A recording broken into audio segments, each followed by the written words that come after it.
Hi guys, tonight we wander into the cold marrow of medieval stone, a Crusaders' castle, far from the sun-washed Holy Land, where winter presses hard against the battlements. Picture yourself there.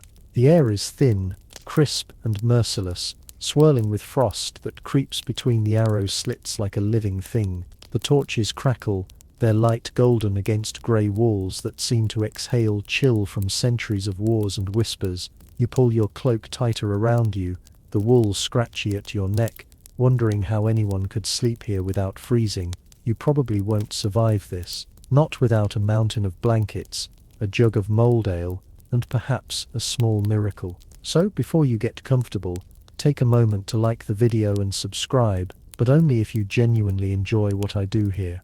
And tell me where you are in the world and what time it is as you listen. Now, dim the lights, breathe slow, and let's step into the past together. The castle looms before you, like the spine of an enormous beast, its towers jagged, its ramparts glistening with frost. Inside, the corridors breathe out the day's exhaustion. Men in mail stomp their boots clean of mud. The echo of armor fades as they descend to the lower halls, seeking firelight and whatever warmth can be coaxed from stone. The Crusaders have returned from campaign, perhaps not from the holy sands of Ukrama, but from a border skirmish closer to home. They are weary, soot straight to the bone. The year could be 1107 or 1220, it hardly matters. The cold feels eternal. In the great hall you hear the low murmur of servants stacking wood in the central hearth. The flames leap and shrink in uneven rhythm, their shadows dancing across the banners of old victories. The smell of smoke and iron lingers, mingling with the faint tang of horse sweat that clings to their cloaks. One knight, his beard frosted white, unlatches his sword belt and sets it carefully beside him. "He'll all sleep lighter tonight," he mutters, perhaps recalling the raid that took his friend last winter, when raiders struck before dawn. Sleep in a castle was never deep. It was a truce, not surrender. You pace slowly over the flagstones, your footsteps hollow. Somewhere above, a door slams against a gust. The wind howls through a narrow passage, like a sigh from the earth itself. The castle is alive with small, restless sounds, a rat skittering behind barrels, the groan of timber joists, a distant cough. Yet, there is also peace here, the kind of peace born of exhaustion. The men are not thinking of tomorrow's march or prayer, they think only of warmth, of a place to lie down, of closing their eyes without shivering. Historians still argue whether Crusaders truly slept within the castle walls during winter campaigns, or preferred the barracks and outbuildings for easier access to supplies. Some evidence suggests many knights chose to sleep near their horses in the stables, believing the animals' breath offered heat and a kind of companionship. Others insist that after months in the field, a night under a roof, any roof, felt like luxury itself. Either way, the castle became a cocoon against the vast indifference of the medieval cold. You notice the torches guttering low now, replaced by small clay lamps set along the walls. The flame trembles each time someone passes, and you realize how vulnerable everything feels without steady light. There's no hum of electricity, no reassuring clock tick, only the pulse of fire and your own breath clouding in the air. You reach toward the hearth, palms open, letting the heat sting your skin. It smells of peat and sap and something faintly sweet, like burnt honey. A curious thing records mentioned, that some castles piped warm air from lower kitchens through hollow walls, primitive heating that could turn icy chambers tolerable. You imagine that faint warmth sneaking up the stairwell, a secret luxury known only to the lord and his lady. Down in the soldiers' quarters, however, no such comfort existed. They relied on layers wool, linen, and perhaps a fur stolen from a fox long since forgotten. You pass a narrow slit of a window, where the moonlight spills like silver dust. Outside, the courtyard is frozen white, the well capped with ice. You can almost hear the wind's fingertips tapping against the shutters, and yet, Within the walls, something softer hums, the cadence of daily life, surrendering to sleep, boots unlaced, a whispered joke, the quiet creak of a wooden chest closing on a secret. Every castle night was a small miracle of endurance. To sleep meant trust. Trust that the guards would stay awake, that the fire wouldn't die, that the enemy wouldn't come crawling through the dark. But it also meant yielding, letting the armor slip, allowing the body a few hours of forgetfulness. You feel that surrender now in the slowing rhythm of breath and the fading ring of metal. A fringe chronicle from the early 13th century mentions a peculiar ritual. Before sleeping, knights would place a coin beneath their tongues, believing it would keep the soul from freezing should death visit in the night. It's an odd superstition, half prayer, half insurance policy. You picture them lying there, coin hidden, breath shallow, dreaming of warmth. Maybe it worked, or maybe the simple act of belief made the night a little easier to bear. The fire hisses as another log collapses inward. Sparks rise like fleeting stars. You feel their glow on your face, and imagine each ember as a tiny story, a memory of battle, of distant Jerusalem, of love letters left behind. Above you the beams creak. Beyond them, the sky deepens into velvet black. You could almost sleep now, lulled by the faint hum of the wind and the steady sighs of men finally resting. The fortress settles. It exhales. You listen. The night has only just begun, and already the weight of centuries feels softer. Tomorrow there will be drills, prayer, repairs to the wall perhaps.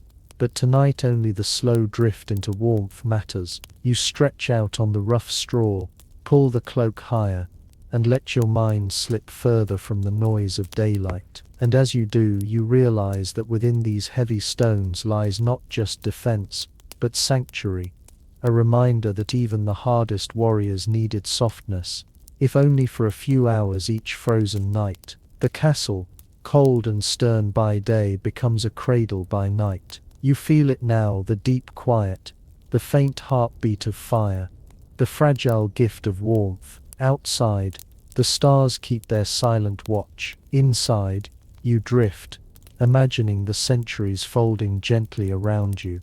The first step into slumber has begun. You wake, or perhaps you never fully slept, only floated in that borderland where cold and dream intertwine. The air is sharper now.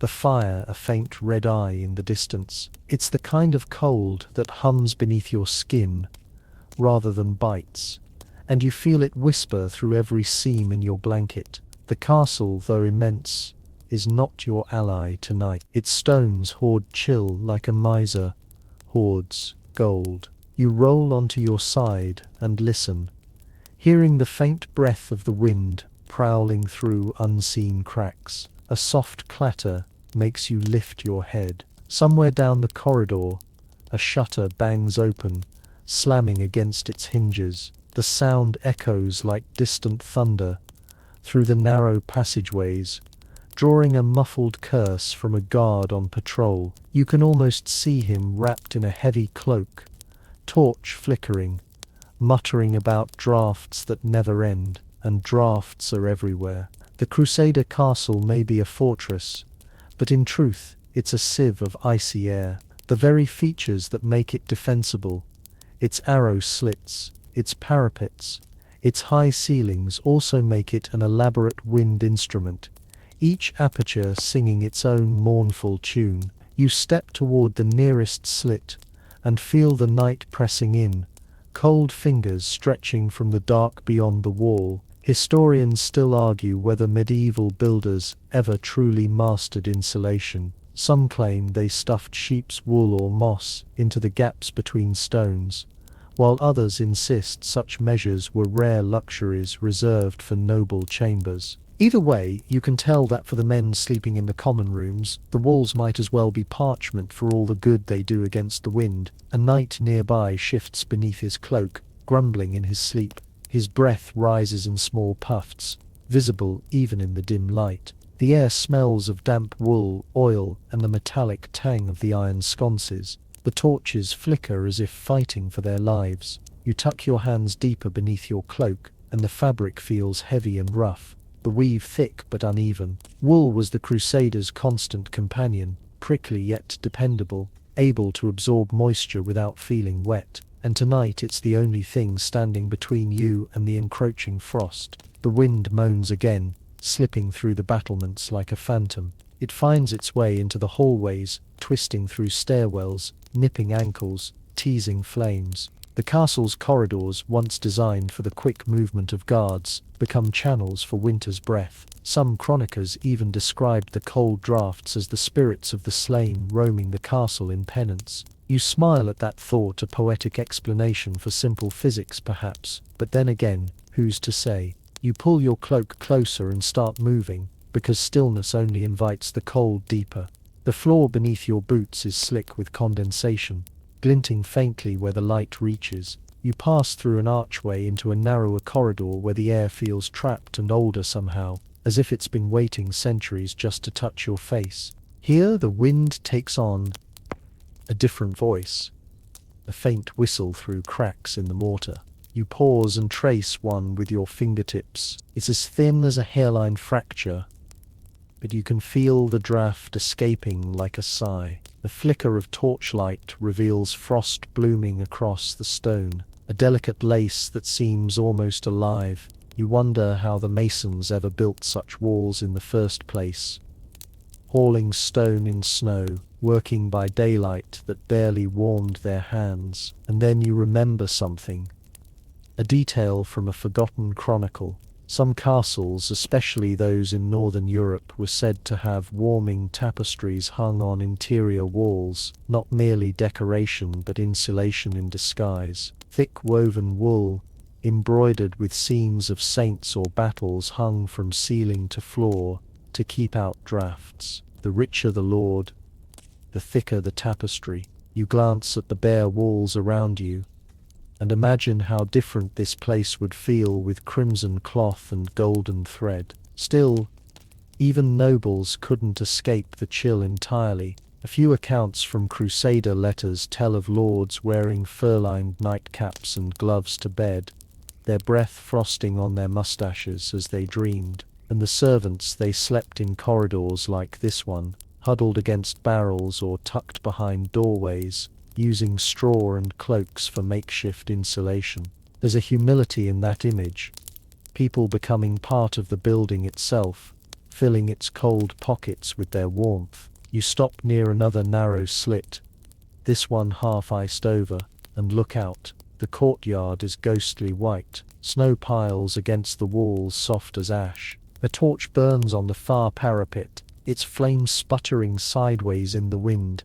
You imagine the guard up there stamping his feet, clutching a horn, cursing every gust that tears at his cloak. For him there is no sleep at all, only endurance until dawn. You exhale slowly, watching your breath bloom and vanish in front of you. It's a strange comfort, proof that your warmth still exists, that you haven't become one of those silent spirits wandering the battlements. You turn back toward the hall, where the hearth's glow flickers faintly like a beacon. A quirky tidbit drifts through your memory. Some soldiers in the Levant supposedly stuffed bits of wool into their helmets to block drafts during night guard, only to discover that it muffled their hearing. The practice spread anyway.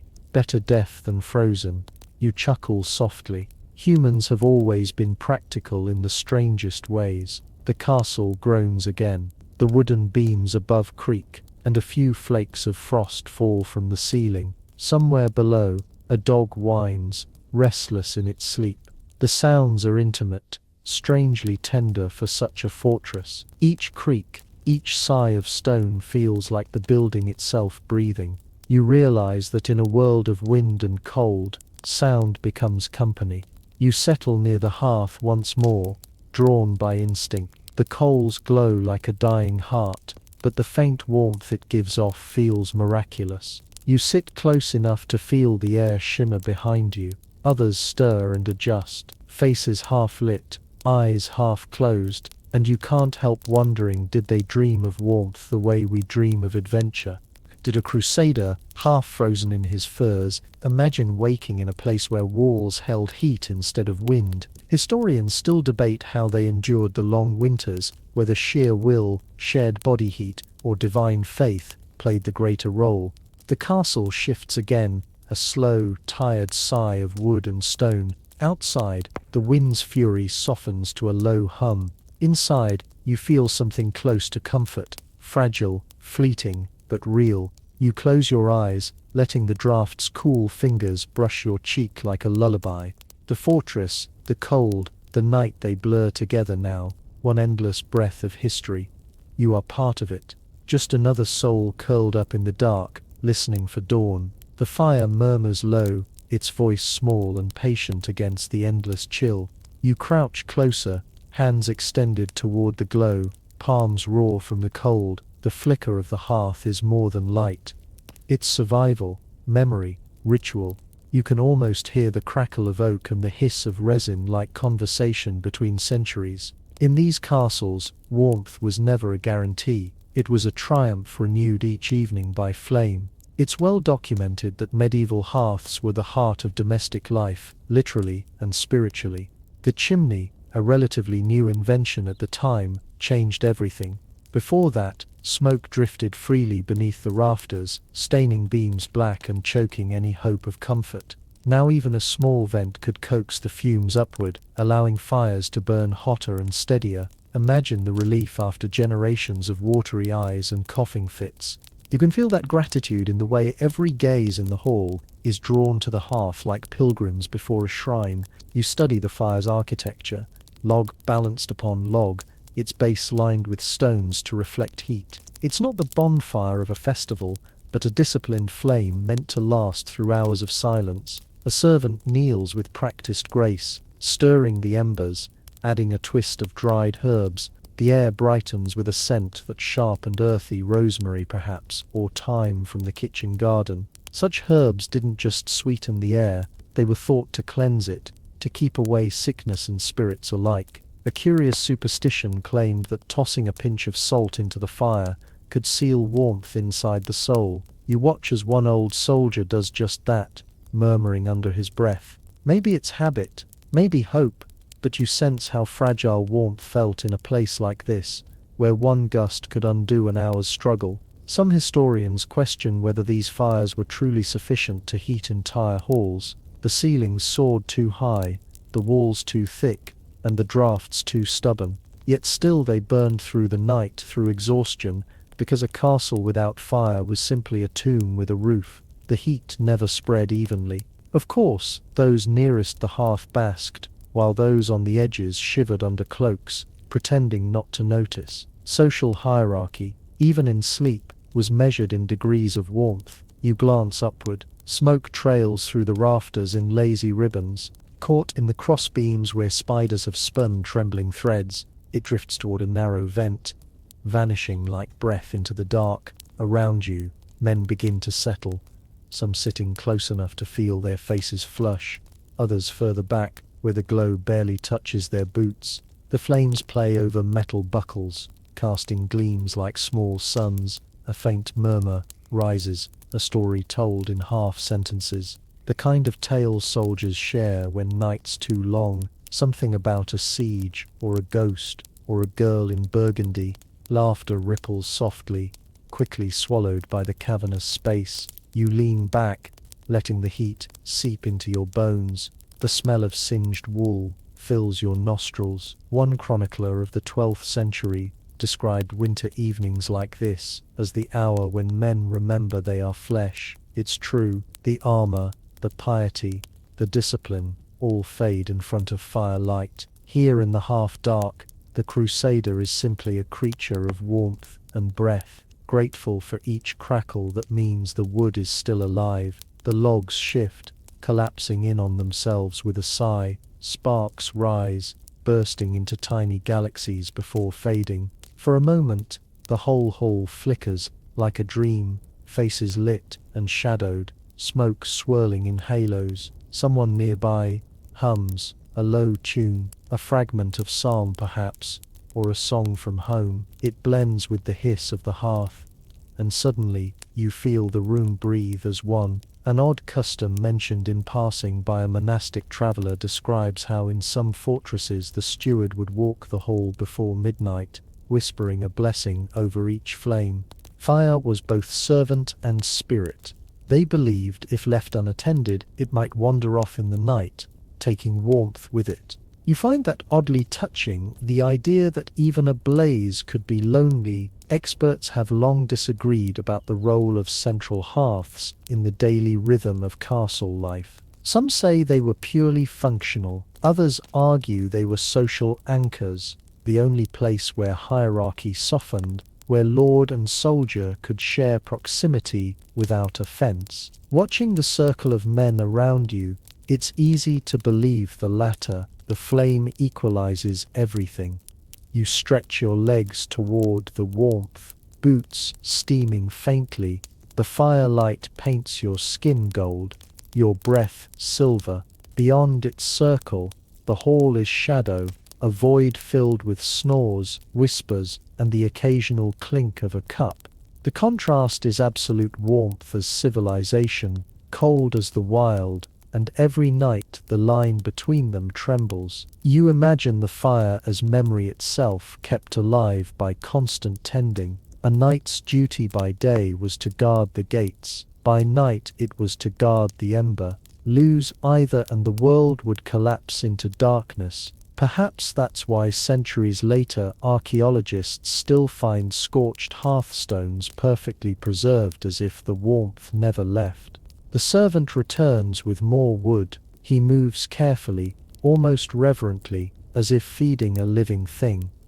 You hear the soft clunk of the log against stone, the bloom of new flame, the whisper of relief it brings. There's comfort in that repetition, fire added, heat spreading, time continuing. And you realize how much of survival is simply rhythm. Outside, wind scratches at the shutters, trying to claw its way in. The fire answers with a roar, proud and defiant. You smile faintly, watching the dance of shadow and gold. Every flame is a heartbeat. Every spark a reminder that warmth can be made, even in a world built of ice and iron. Slowly the hall dims again. The logs settle. The embers pulse like slow breathing.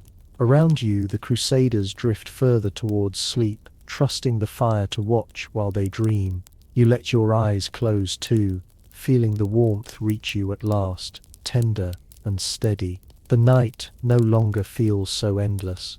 The hall grows quieter now, the laughter fading into the hush of exhausted breath. You sit in the amber twilight of the dying hearth, eyes half-lidded, watching as men and women, nobles, squires, servants alike, settle into their chosen corners. This is where the great divide of daylight dissolves. The lord who commands 100 riders shares air and shadows with the boy who tends his horse. Yet even in this shared space, the hierarchy of warmth remains visible, like invisible rings around the fire.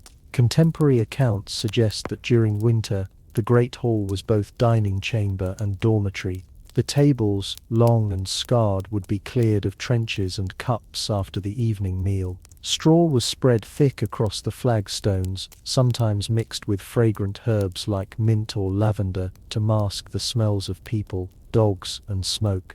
On this impromptu carpet, bodies arranged themselves by rank, nobles closest to the hearth, servants near the draughty doors, guards near the stairways, always alert, even in slumber. You can almost see them. The tapestry of humanity laid out in a gradient from comfort to cold, one whimsical detail that survives from a 14th century household roll mentions that the straw for the lord's sleeping area was to be new and without dung of horse or beast, while lesser folk made do with whatever was left from the stables. The tone is matter of fact, not cruel. Everyone accepted their place in this nightly geography. Warmth-like power trickled downward slowly, and by the time it reached the last servant, it was faint indeed. There's still no agreement among scholars as to whether women of the household shared the hall during these nights, or withdrew entirely to private chambers. Some castles had adjoining solar rooms, small upper-level spaces reserved for the lord's family. often equipped with their own hearth. Others did not. What seems certain is that privacy was a rare and fragile thing. In winter, even lords sometimes preferred company to solitude, for company meant heat. The air smells of tallow candles, roasted meat, lingering from supper, and the musky sweetness of hay. You lie back on your bed of straw, feeling its coarse ends poke through the cloth beneath your shoulder blades. The sound it makes, dry, whispery, alive, fills the silence like rain on a roof. Someone snores, someone else mutters a prayer. Far off, a dog shifts, the jingle of its chain faint as a memory. It's strange to think that this hall, so massive by day, shrinks by night into a kind of communal nest. The echo softens, the walls draw closer, the tapestries, if there are any, quiver slightly in the draught, their woven saints and soldiers flickering in the last of the firelight. You wonder how it felt to sleep surrounded by painted eyes that never close. Archaeological findings confirm that even high-status sleepers relied heavily on layers rather than softness. Mattresses stuffed with straw or feathers were luxuries transported from warmer lands too costly to be common. Most beds, even those carved for nobility, held only sacks of chaff covered by linen sheets. The real comfort came from quantity: cloaks, furs, and bodies. The closer people lay, the warmer they became. For all their distance in class, they shared that simple animal truth. You roll slightly, letting the straw rustle, a spark from the hearth drifts upward and vanishes. In that moment, the hall feels like a living organism: breath, warmth, heartbeat. You imagine the whispers curling into the rafters where smoke and dreams intertwine. A peculiar local saying went that a castle's true king is its hearth. You can see why. Every night this same ritual unfolds. Fire lit, bellies full, cloaks drawn tight, songs fading to silence. Each sleeper surrenders to the same rhythm, each trusting the others not to steal, not to stab, not to let the fire die. It's an agreement older than any charter: survive the night together, and daylight will sort the rest. No consensus exists on why chroniclers so rarely described these domestic scenes in detail. Perhaps they deemed them unworthy of record, too ordinary, too human. Yet these are the moments that built endurance more surely than battles did. The body that can rest through cold can rise again to fight or pray or build. The straw beneath you becomes a kind of foundation, humble yet indispensable. The air grows colder still. Someone stirs, adds a log to the fire. The new flame flares, washing the room in amber once more. For an instant, the faces around you glow like ancient icons sleeping, dreaming, mouths half open. You think of how time folds here, centuries of sleepers, one atop the other, all reaching for warmth in the same way. You pull your cloak tighter and trace the edge of your glove with your thumb. The wool is rough but steady. In the darkness beyond the hearth's reach, the stone walls breathe their frozen breath. The cold is patient. It waits. But for now the people are warmer than it is. Some experts argue that the communal sleeping arrangement was as much about morale as about heat. Alone the wind could unmake you. Together you might just outlast it. You find that idea oddly comforting. The way humans, even armored and devout, reverted to something primal when the world turned bitter. A fragment of song drifts from a half-asleep mouth. Thunderbear, a lullaby from a village long gone. The notes hover fragile sighs as the glow from the hearth, and then dissolve into quiet. You listen to the rhythm of breathing, the shifting of straw, the deep sigh of a world at rest. And in that fragile hush, you realize that the great hall is not only a fortress, but also a cradle. Its stones cradling the weary, its fire beating like a heart. Sleep comes not as conquest, but as surrender, gentle and necessary. The flames dip once more, shadows reclaim the walls around you. The Crusaders sleep, men of iron, dreaming in straw. You close your eyes and the cold recedes just a little.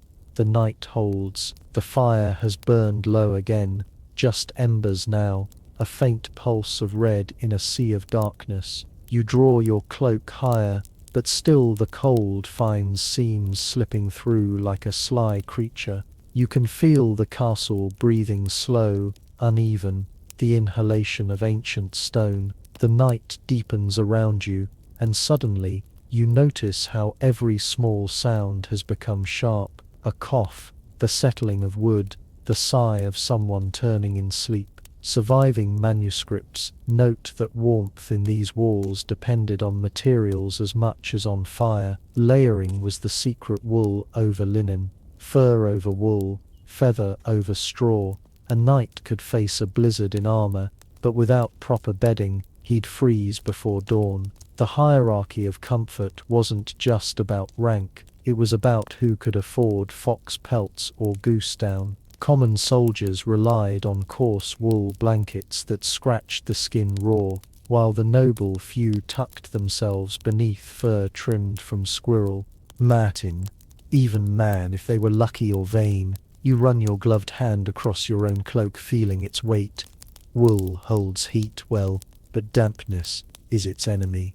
The smell of wet fabric lingers in the hall like breath that never leaves. A handful of men are curled near the fire, their cloaks stiff with frost, where they brushed the snow earlier. Each time one shifts, you can hear the faint crackle of frozen fibers. An odd custom mentioned in letters from the Levant tells of Crusaders stuffing straw inside their cloaks before sleep to trap warmth. A trick learned from local shepherds. It worked, but the price was fleas. You smile faintly, imagining a knight itching beneath his armor, swatting at invisible foes long after the real battle was done. Comfort, it seems, always demanded some indignity. Researchers remain divided on how effective these medieval sleep arrangements really were. Some argue that given the lack of insulation, the human body's resilience was remarkable, that the constant exposure bred toughness we can barely imagine today. Others claim that chronic cold led to endless ailments, joint pain, frostbite, and the slow erosion of spirit. Perhaps both are true. Endurance and suffering was so often twins in this age. You shift closer to the dying embers. The stones still radiate a ghost of warmth, and you rest your palm against them, tracing the uneven texture. The soot stains your fingertips. It feels oddly intimate, as if you're touching time itself. The floor beneath you is strewn with straw and wool scraps, bits of last night's bedding mixed with ash from the hearth. The texture under your hand is soft and rough all at once, like history refusing to smooth itself out. A faint draught licks your ear. You glance upward. The tapestries near the distant remble, their patterns dull in the darkness. The woven beasts, griffins, lions, hunting hounds, seemed to move, stretching under the flickering light. Once these heavy drapes were as valuable as armor. They trapped heat and told stories. Every stitch was both protection and proclamation. Here dwells power. You pull your blanket tighter, and the fabric cracks. Beneath it, another layer, linen worn thin. Beneath that, a rough tunic patched at the elbows. The layering feels like a slow surrender, each garment a small fortress. You begin to understand how sleep itself was a kind of art.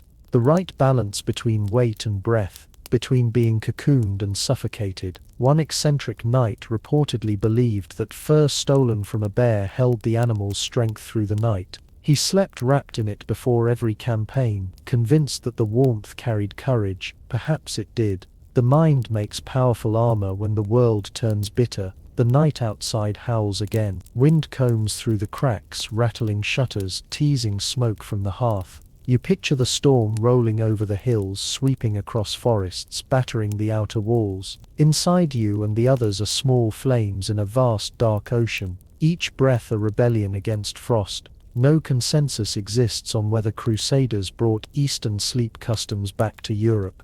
Some say the feather mattress, a luxury of the wealthy, spread through contact with Byzantine merchants. Others claim it remained a novelty, dismissed by hard-born knights as unmanly softness. You wonder how they would view our own comforts. Heated rooms, blankets woven by machines, the very idea of choosing a temperature. Maybe they'd laugh. Maybe they'd envy us quietly. The hall groans again, timbers settling. Someone mutters in Latin, a snatch of prayer to Saint Wessler, patron of winter travellers. The sound drifts through the air like incense. For a moment, the cold eases. You close your eyes and imagine the layers, not as fabric, but as memory. Wool spun by peasants who never saw a crusade, fur trapped by hands hardened from frost, feathers plucked from geese that once flew across grey skies. Every scrap carries the story of another life, another warmth borrowed. You wrap yourself in that lineage and feel the centuries breathe against your skin. A traveller's journal from the 13th century describes the scent of a sleeping hall as a garden of smoke, wool, and bodies. You smile softly at the phrase. It's both unkind and tender, perfectly true. In that smell, you find humanity raw and enduring. You shift again, listening to the steady chorus of sleepers. The fire hums faintly, and the air tastes of ash. Your body begins to sink heavy with the slow relief of warmth gathering at last. The layers hold, and as you drift towards sleep, you realize that comfort in these walls was never about luxury. It was about persistence. To build warmth was to build hope, stitch by stitch, fur by fur, breath by breath. Outside the wind moves on, searching for cracks elsewhere. Inside the silence deepens. The furs whisper against your ear as you turn. Somewhere far above, an owl calls once, then vanishes into snow. The castle sleeps again. The night lingers, and the fire has dwindled to a slow, steady glow. Around you, the sleeping bodies breathe in uneven rhythm. A helmet gleams faintly in the shadows, its curve catching the light of the last ember. You notice how the steel seems alive, as if it too is keeping watch. It reminds you that no one here ever truly sleeps without an audience of weapons. Records from the period show that Crusaders often kept their swords or daggers within arm's reach, even when they rested indoors. A man could take off his armor, but never his caution. In an age when raids, betrayals, and sudden alarms were common, sleep had to share its bed with fear. Many slept in linen shirts or padded gambesons, ready to rise at the call of a horn. To the medieval mind, peace was never a guarantee, only an interval. You reach toward the nearby stand, where a suit of chainmail hangs, the links catching faint light like frozen rain. The metal is cold beneath your fingertips. It smells of oil and rust, the scent of battle resting quietly beside slumber. You imagine the weight of it on a man's shoulders, the way it might feel to shed that burden only for a few hours before dawn. A curious superstition circulated among soldiers that keeping your sword beside your bed warded off nightmares. The weapon, they believed, was an extension of the soul, a guardian even while its master slept. You picture a knight curled up beside his blade as though it were a pet or a lover. The gesture is almost tender and perhaps in its own way sacred. Some researchers question whether Crusaders ever truly let themselves rest. Chronic exhaustion was common, especially during long sieges. Many letters describe half-sleep, a drifting state in which the body collapsed, but the ears stayed alert for danger. In those moments, the line between waking and dreaming blurred, filled with sounds that might be real or imagined. The clang of a distant gate, the echo of a trumpet, the wind mistaken for footsteps. You shift on your straw bed and listen. The castle has its own vocabulary of noises. The wind hums through arrow slits like a whisper, beams stretch and sigh. Somewhere deep below, a guard's boots scrape the flagstones. The air is so still that the faint clink of armor sounds almost deliberate, as if the metal remembers movement even in rest. The hall smells of wax and steel, of cold stone and lingering smoke. You can taste the air, metallic and faintly bitter. Every breath reminds you of the labor it took to build this fortress. The forging of nails, the quarrying of rock, the hammering of wood. Each sound is both human and mechanical. The echo of endurance. One peculiar detail recorded by a traveling monk tells of knights who slept with their gauntlets still on, claiming that removing them invited idle thoughts. Whether that meant temptation or terror, the record does not say.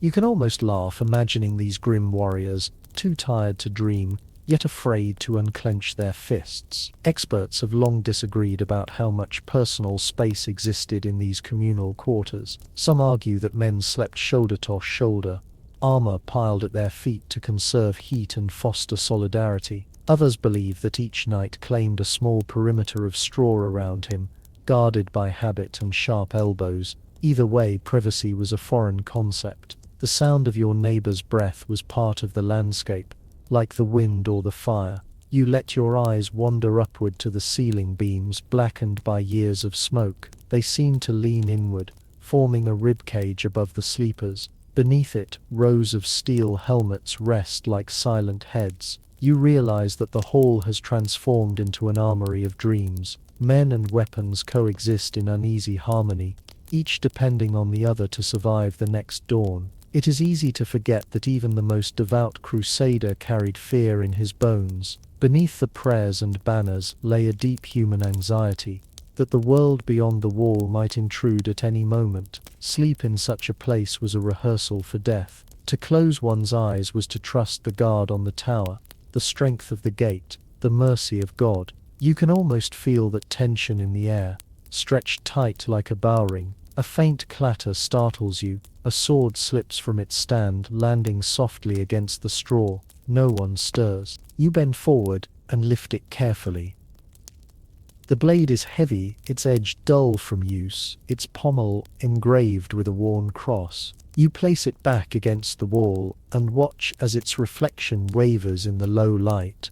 The gesture feels reverent, as though you have just returned a relic to its shrine. Some modern scholars suggest that this constant intimacy with weapons shaped the medieval idea of self. A knight was never unarmed in spirit. Even when he slept, his sense of identity lay beside him in steel. The sword was both his defense and his definition. You think about that as you watch the room breathe. The embers glow faintly, pulsing like the beat of a distant heart. Around them, bodies lie still. The air feels thicker now, warmed slightly by all that shared breath. You close your eyes and listen to the mingled music of sleep. The low rumble of snoring, the faint ring of chain links shifting, the occasional cough swallowed by darkness. You wonder if any of them dream. Do they see battlefields or home? Do they dream of warmth, of faces they'll never see again? The hall gives no answer, only the steady rhythm of night itself. Your head grows heavy, the sword's glimmer fades, the cold softens, and for the first time you feel the quiet as something kind rather than cruel. The steel keeps its vigil, and you at last drift into the same uneasy peace the Crusaders once knew. The air carries a new sound now, faint and rhythmic, like ripples in water. You lift your head slightly and listen. It is the low murmur of prayer, soft enough to blend with the crackle of coals. Somewhere nearby, in a small chapel carved into the inner wall, a priest chants the midnight office. The Latin syllables rise and fall like waves against stone, comforting in their repetition. Castle records reveal that nightly prayers were as essential as the meal or the fire. For Crusaders, faith was both armor and anesthetic. No one could face endless winters, uncertain battles, or the memory of blood without something larger to lean on.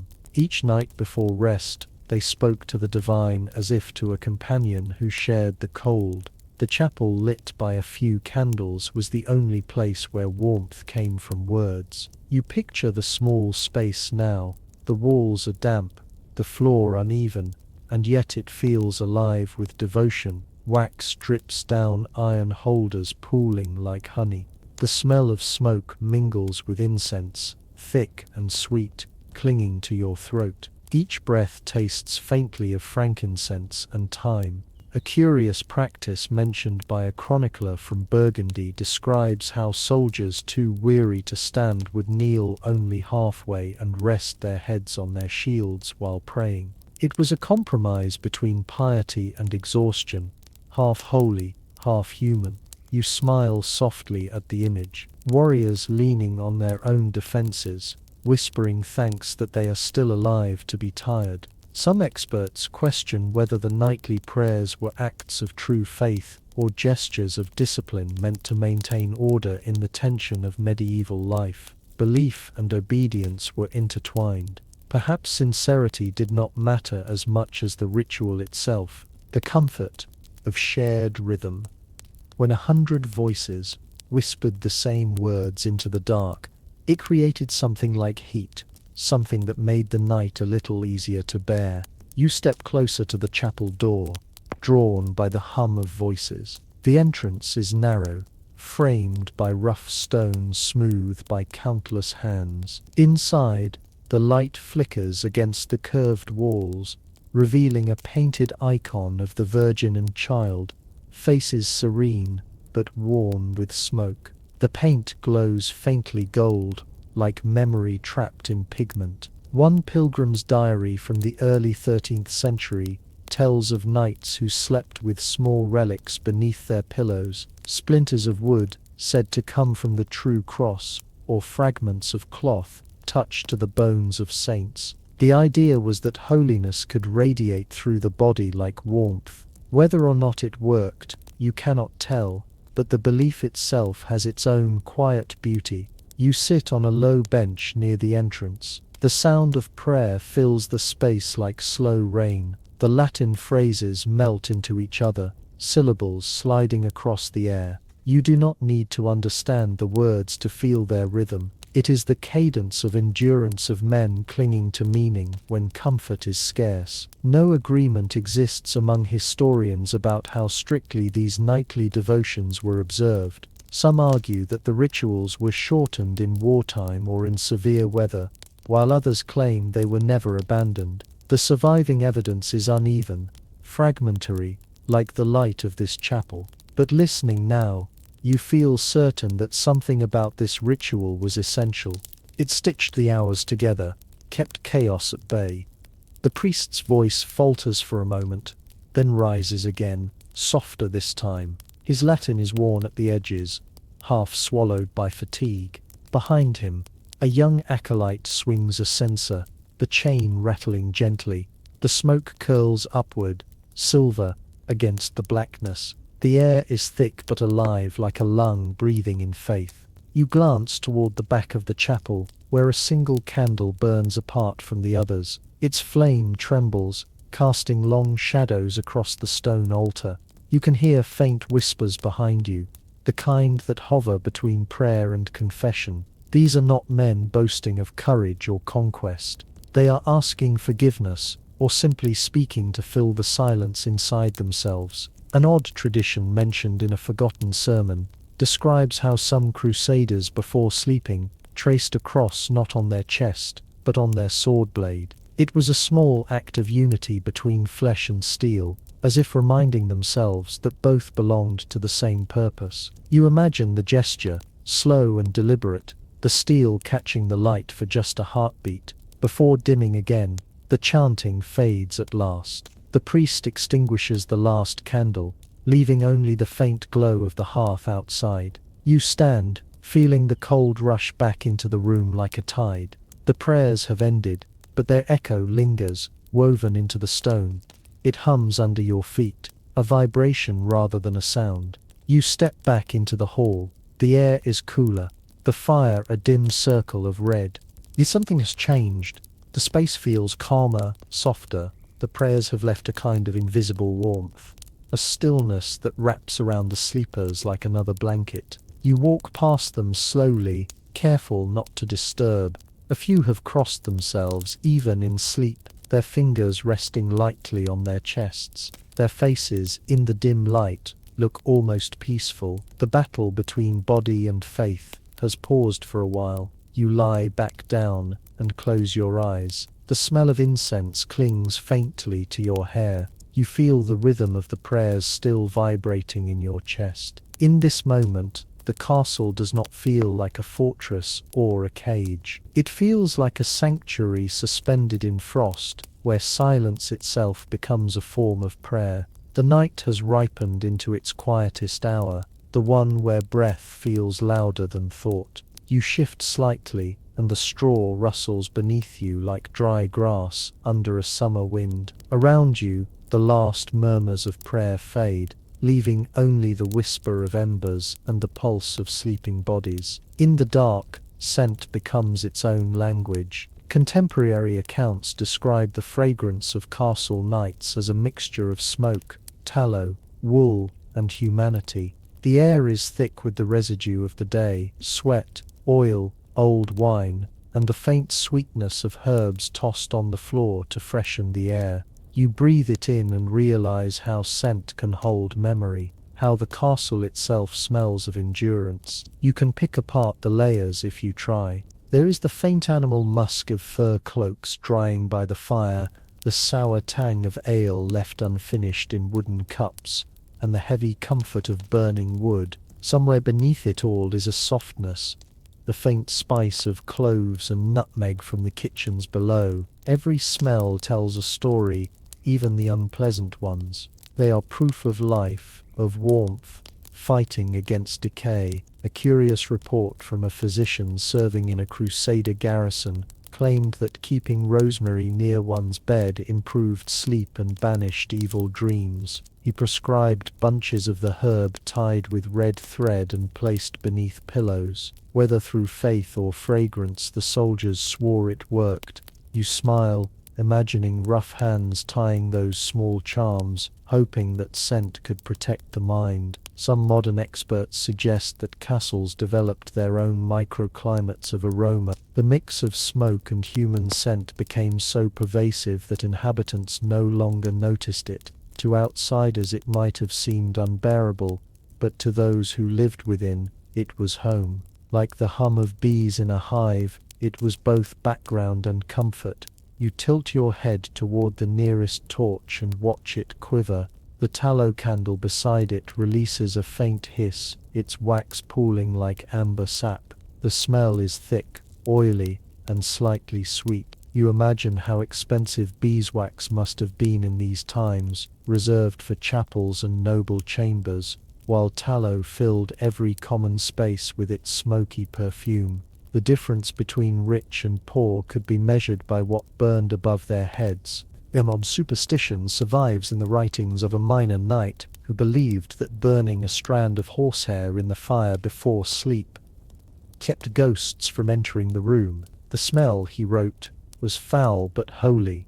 You almost laugh at the thought, then realize that, in the blackness of a medieval night, superstition was as natural as breathing. The unknown had weight, and scent was a kind of invisible shield. There is no scholarly agreement on whether incense was commonly used outside the chapel, but fragments of resin found in excavations suggest that some households kept small censers burning through the night. The smoke may have been for health or simply for comfort. Perhaps the smell of spice and wood was enough to remind sleepers of warmth, of faraway lands where cold was not an enemy. You shift again, pulling the cloak higher over your shoulders. The fabric smells faintly of lanolin, earthy and raw. The scent clings to your skin, reminding you of sheep on a distant hillside, their wool transformed into this fragile barrier between flesh and frost. You think about how every odor, every lingering trace in the air connects back to something living. Even in this fortress of stone, life leaves its invisible fingerprints. The fire pops, startling a nearby sleeper.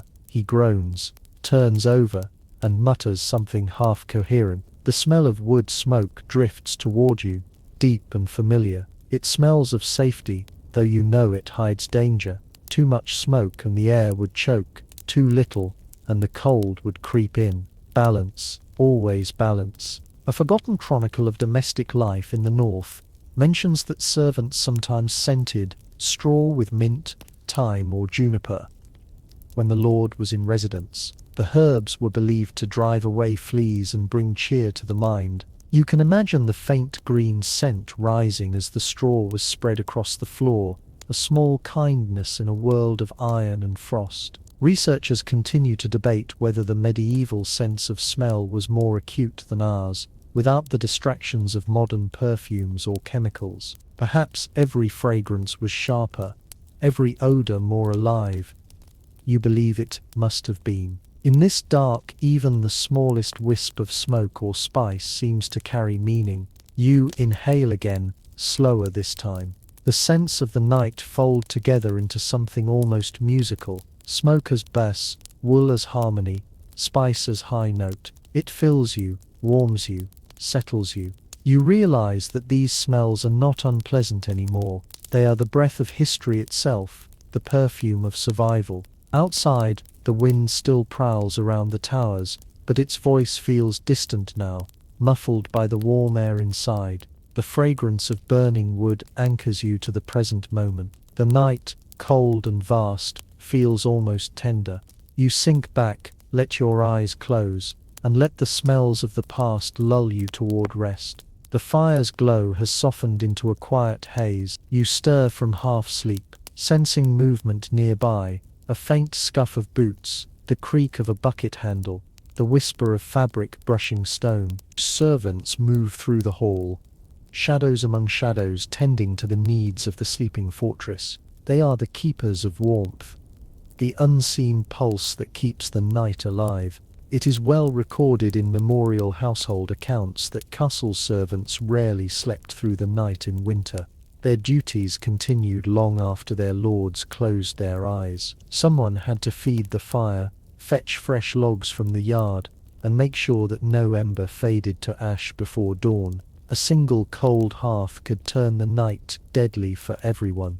You watch them quietly. One servant crouches near the embers, blowing gently until a faint flame stirs again. His breath creates a cloud of vapor in the frigid air. The faint sound of crackling wood follows, small and hopeful. Another servant carries a tray with pictures of ale and cloth-wrapped leftovers from supper, meant for guards who will not see their beds until daylight. A curious letter written by a visiting abbot describes how servants were said to gossip during these late rounds, whispering secrets in the language of half-sleep.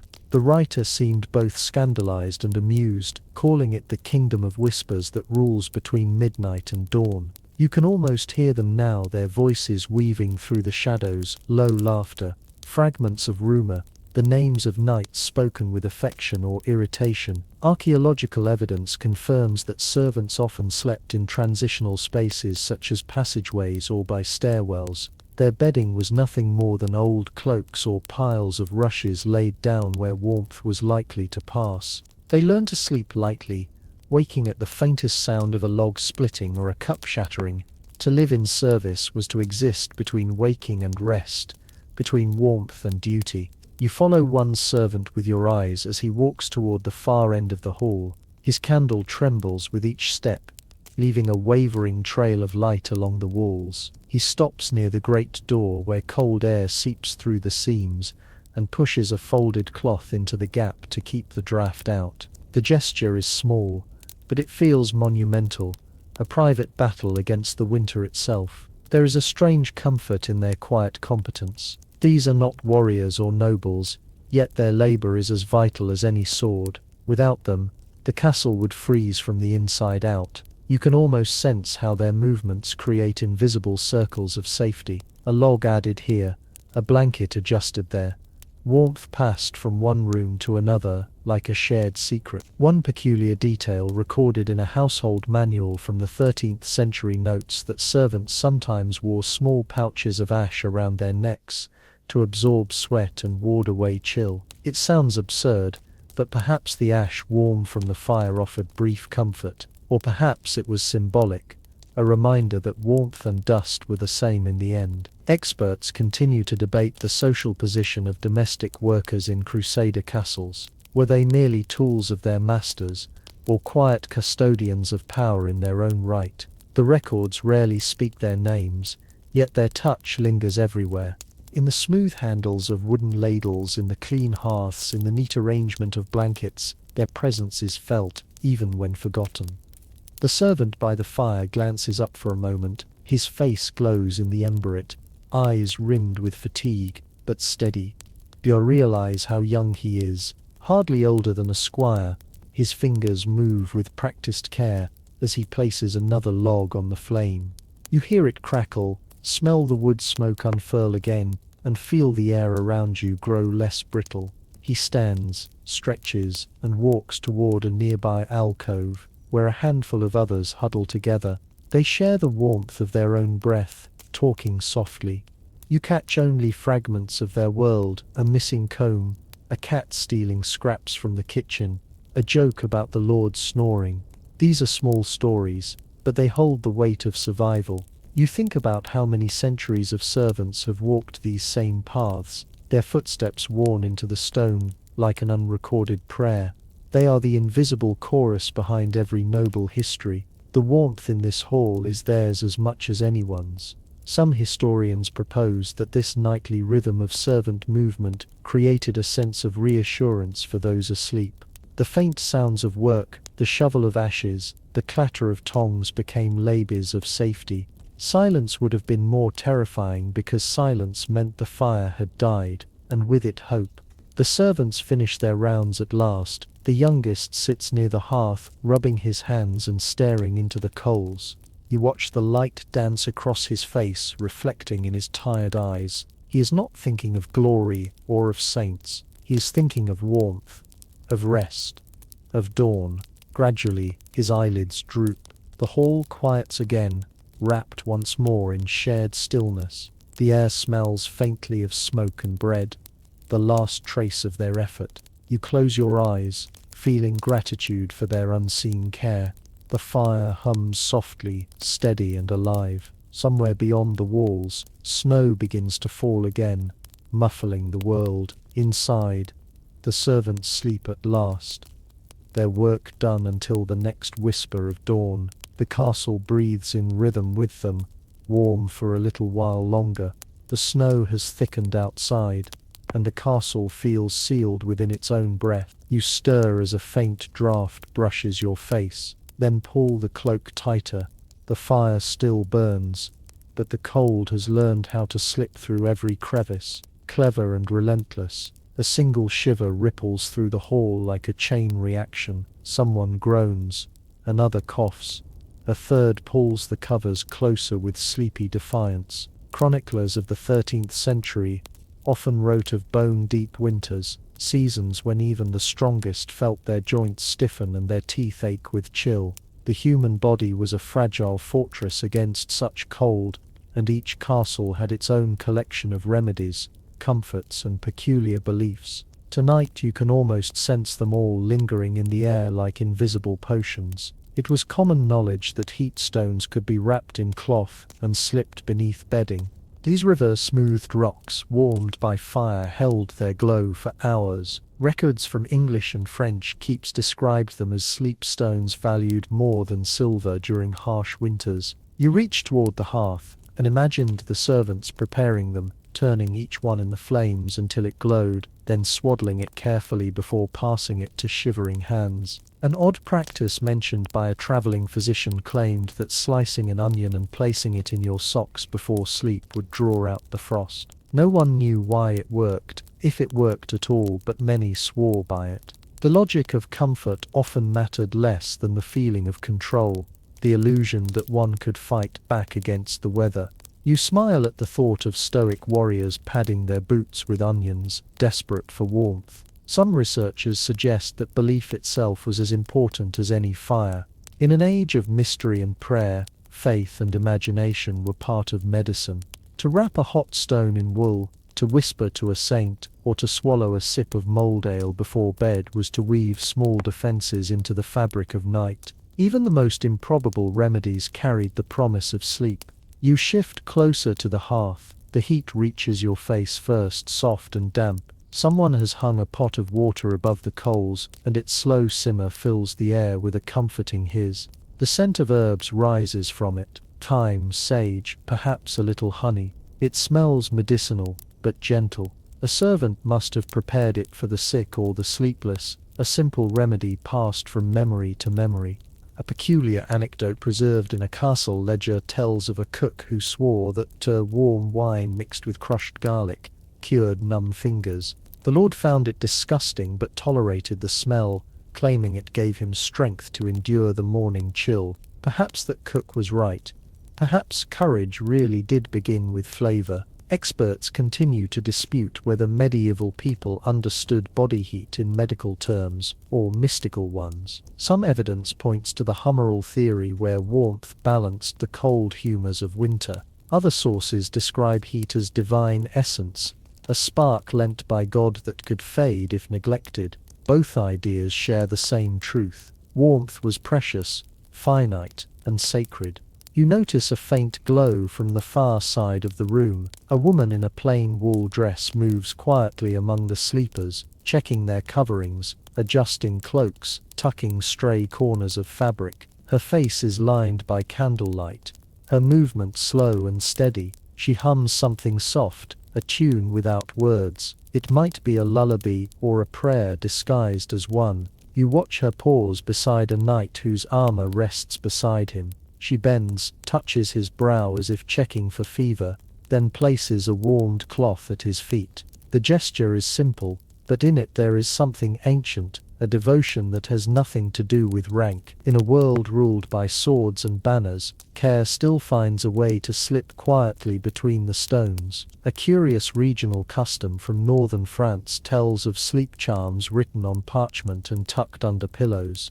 They were scribed with verses from the Psalms or small sketches of the sun meant to protect against chill and nightmare alike. Many were found centuries later, faded to near invisibility, their ink smudged by sweat and breath. You wonder how many nights those little scraps of faith endured before turning to dust. The fire sighs, releasing a puff of smoke that curls toward the ceiling beams. You trace the movement with your eyes, watching it vanish through cracks into the cold above. Around you the hall has grown quieter again. The groans and coughs have softened.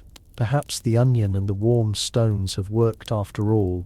There is no consensus among historians about how much the cold shaped the rhythms of castle life, but some believe winter bred a deeper sense of humility. It stripped away pride, made kings and servants equal before the frost. Tonight you feel that equality in the stillness. No one here is above the need for warmth, not even the most devout knight or the proudest lady. You settle back, adjusting the layers around you. The straw beneath your body rustles softly, holding faint warmth from your own skin. The air carries the mixed scent of herbs, woods, and sweat. It is not pleasant, yet it feels alive.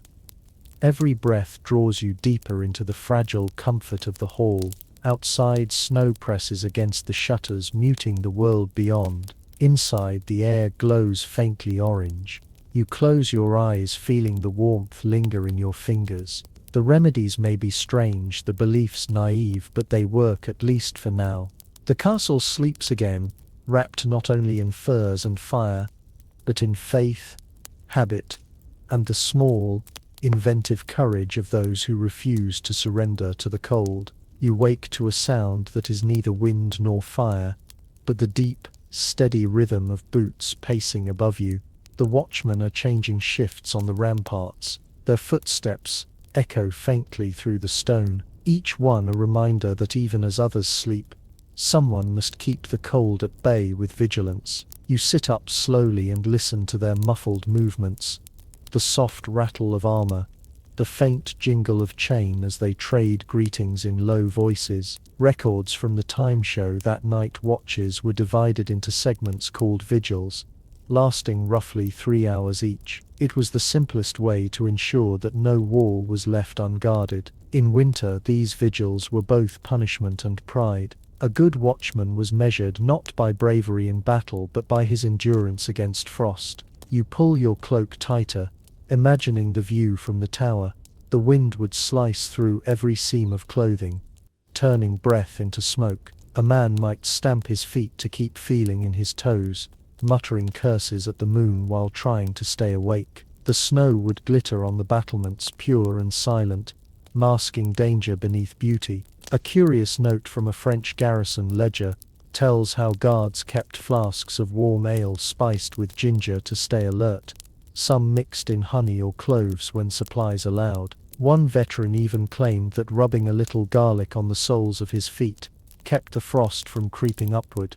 It sounds foolish, but when you picture the cold, sharp teeth, you understand the desperation behind the ritual. Scholars remain divided on whether the guards of these castles truly trusted their walls. Some argue that the design of towers and battlements gave a false sense of security. Others insist that stone, once frozen solid, became stronger than iron. Standing watch at night must have felt like floating between certainty and doubt. Each gust of wind a question without answer. You rise quietly and walk toward a narrow slit of a window. The air near it is raw and sharp. You peer through and the night greets you with glittering silence. The courtyard below is buried under snow, smooth and untouched. Beyond the outer walls, the forest bends under the weight of frost, dark shapes swaying like sleeping giants. Above it all, the sky burns with stars, cold and endless. A peculiar observation recorded by a pilgrim passing through the Levant describes how guards sometimes sang softly to themselves to stay awake. The tunes were old village songs, fragments of home. Their voices carried on the wind were said to sound like ghostly choirs to those inside. Perhaps it was loneliness turned into melody.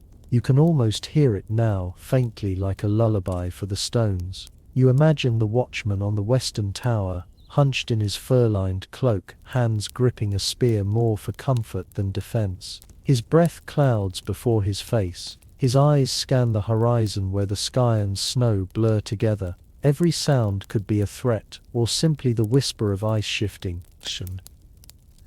He listens anyway because that is his duty, to hear what others cannot. Some experts believe that these lonely sentinels developed a strange intimacy with the night. Their letters and confessions often describe the sky as both companion and adversary. "The stars mock us," one wrote, "for they never sleep."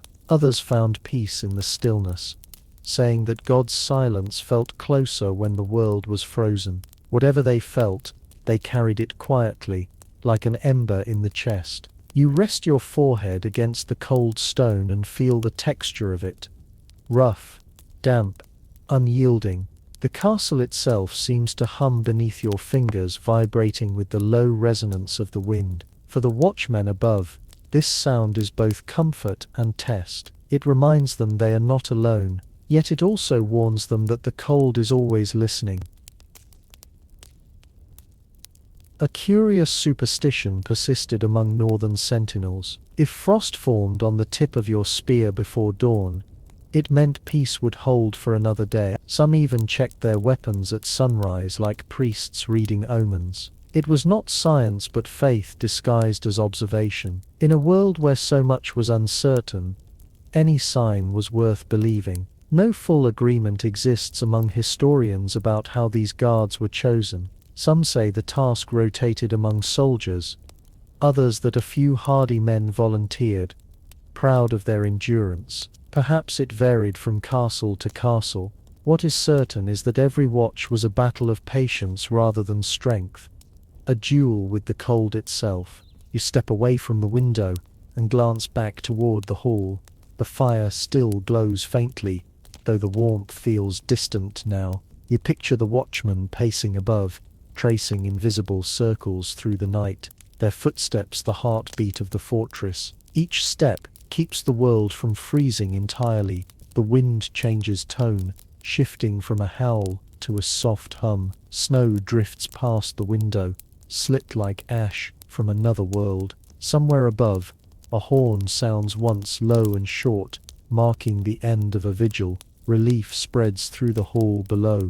The unseen guards descend the stairs, boots thudding lightly. They pass by the sleeping bodies without a word, their faces pale, their breath trembling. One sits by the fire, thawing his hands. His fingers are red and raw, his eyes heavy. You watch as a servant hands him a cup of ale. He drinks without speaking, staring into the coals as if they hold secrets. In the orange light, his exhaustion looks holy, carved into him by duty. You feel a quiet respect for these men, the ones who never fully rest. They are the thin thread between safety and ruin. Their courage is not shouted, not sung. It is simply endured hour after hour, night after night. Outside, the snow keeps falling. Inside, warmth flickers once more.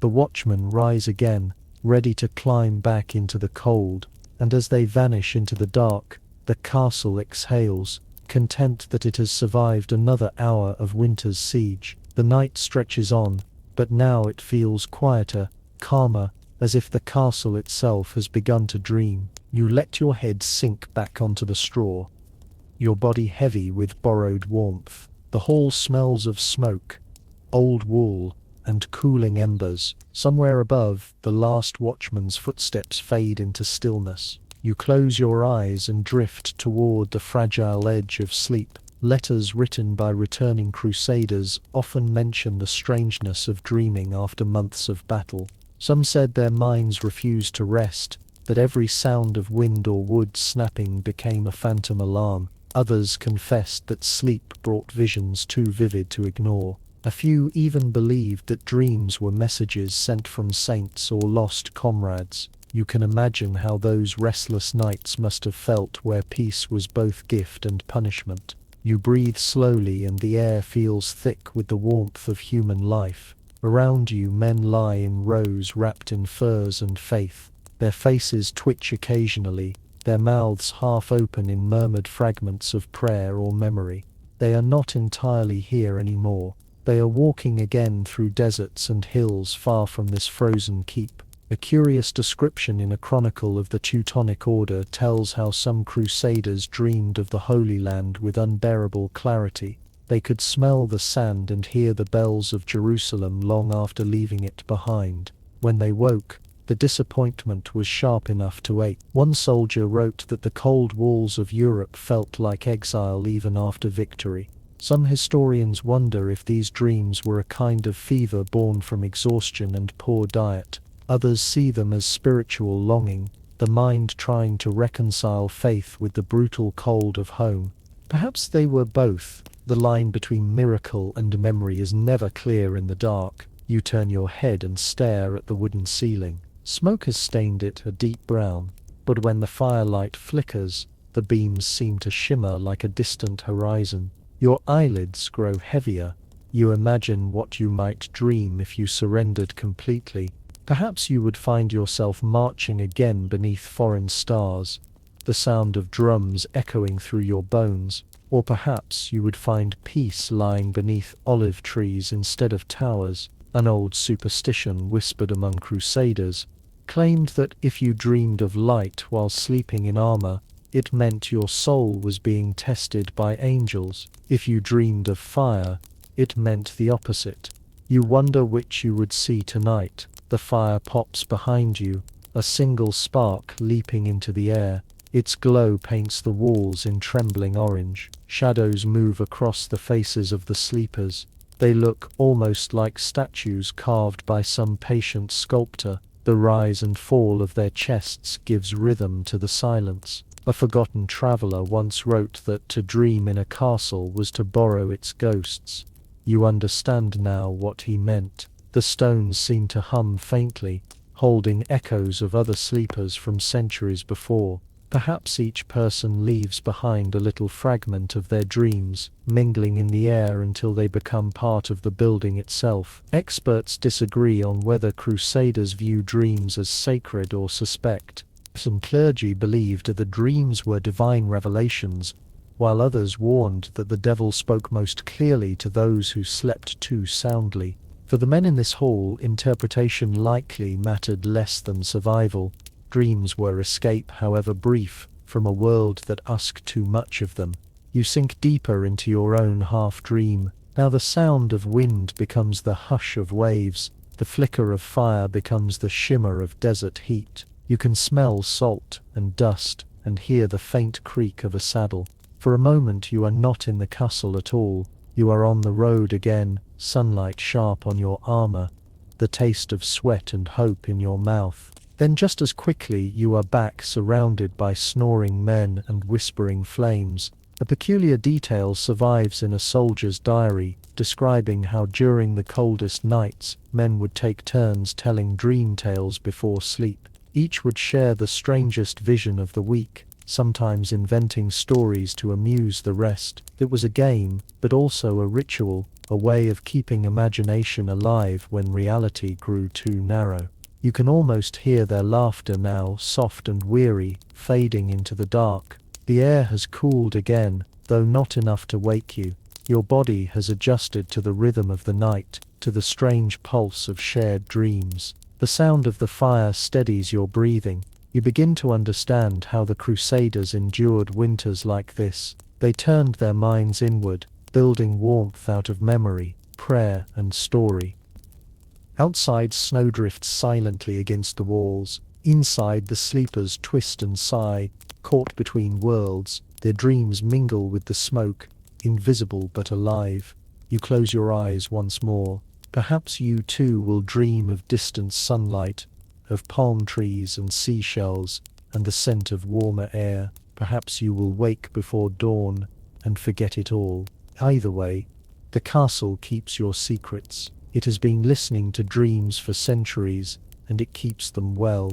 The fire has burned to ash again, but the faintest glow still lingers at its core. You wake slowly, uncertain if it is still night or the very first breath of dawn. The air feels heavier than before, thick with cold and the weight of many hours spent asleep. You pull your cloak closer and feel the rough seams under your fingers, stiff from frost and sweat. Around you, the hall is a quiet sea of half-breaths and dreams fading away. Monastic records describe how faith often deepened during the hardest winters. When the cold pressed hardest against the walls, men turned more fiercely to prayer, believing that warmth of spirit could defy the frost of the flesh. The Crusaders were not monks, but they shared this idea. For them, the night was another battlefield, and faith was their only shield.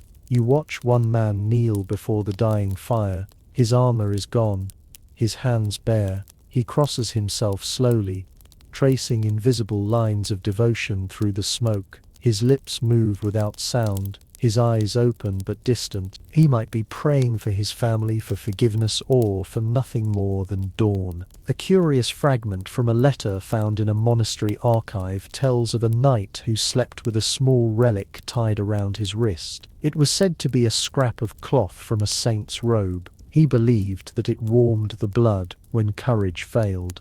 Perhaps he was right. The act of believing can sometimes ignite its own fire. Some scholars remain uncertain whether these gestures of faith brought comfort or fear. For every man who found peace in prayer, another believed that divine silence was punishment. Cold and faith often tangled together, one feeding the other until they became indistinguishable. You can imagine the doubt that lingered in the dark, a shadow just behind the candlelight. You lie back again and look toward the rafters. The smoke has gathered there, curling in long ribbons before slipping out through the vents. It looks almost alive, like a spirit searching for escape. The castle feels different now, hushed but awake. Faith, it seems, hums beneath everything, the walls, the straw, even the air itself. A strange tradition mentioned in an old pilgrim's account described how men on the march would sleep with their rosaries wound around their hands, the beads pressed against their palms through the night,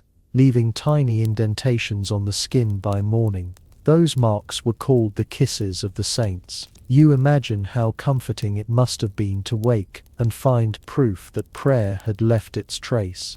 The debate among theologians of the time centered on the question of whether faith was stronger in hardship or in comfort. Some insisted that suffering purified the soul. Others believed that true devotion required gratitude, not pain. Here in the deep winter of this castle, you sense that no one had time to argue. Faith simply had to work. You rise, quietly, and walk toward the chapel door again. Its iron handle is cold under your hand. Inside, only one candle burns, its light too small to fill the space. The altar is covered with a thin layer of frost where the wax has spilled.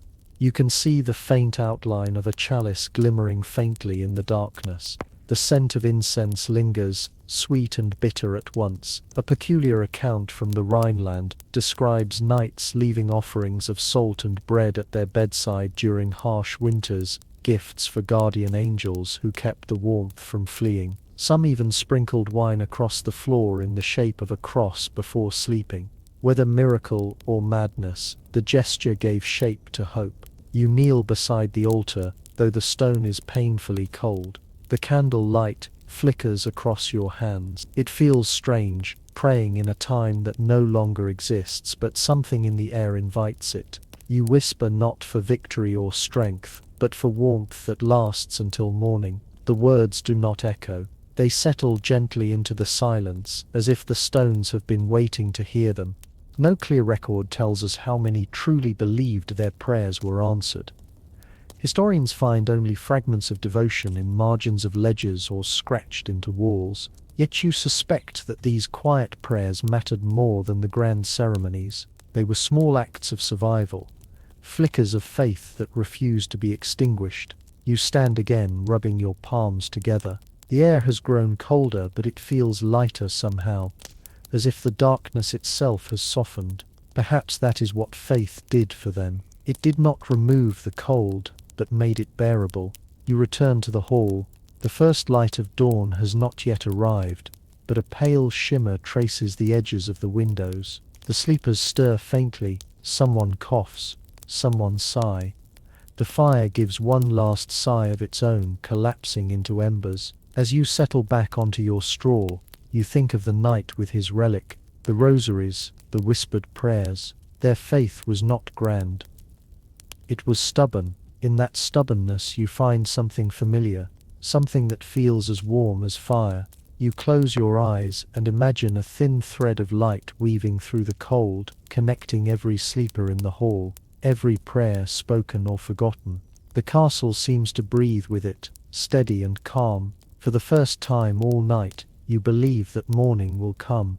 The first whisper of dawn has not yet touched the sky, yet the darkness feels thinner now. A quiet sigh passes through the hall as sleepers shift beneath their cloaks. Caught between dream and waking, you remain still, your eyes half open, listening to the faint crackle of the last embers. The air carries a gentler chill, the kind that invites thought rather than fear. Castle letters and surviving journals show that winter nights could awaken unexpected tenderness among Crusaders. Away from the clash of swords and the glare of daylight, thoughts often drifted toward home. Many knights wrote letters by firelight, ink freezing on their quills, sealing parchment with wax before sleep. Some never sent them.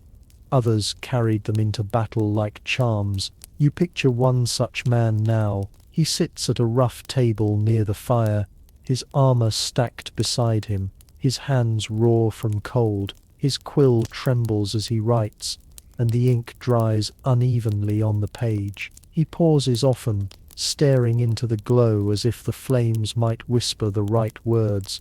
The letter is simple, a promise to return, a memory of laughter, perhaps a single line of poetry he once heard and never forgot.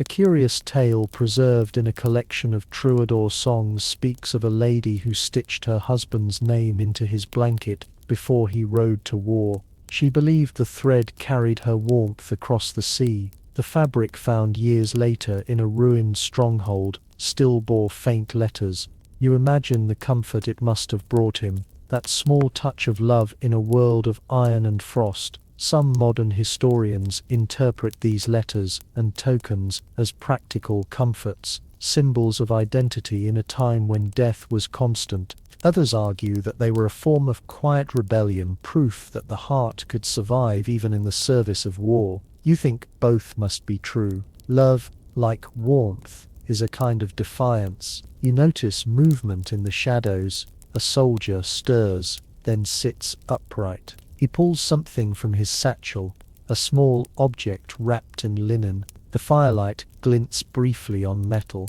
A locket, perhaps, or a ring. He holds it for a moment, pressing it to his lips, then hides it again beneath his cloak. His face softens before he lies back down. You feel as if you have witnessed a prayer that needed no words. One unusual account from the letters of a Crusader widow tells how women back home kept their husbands' worn gloves beside their beds during winter.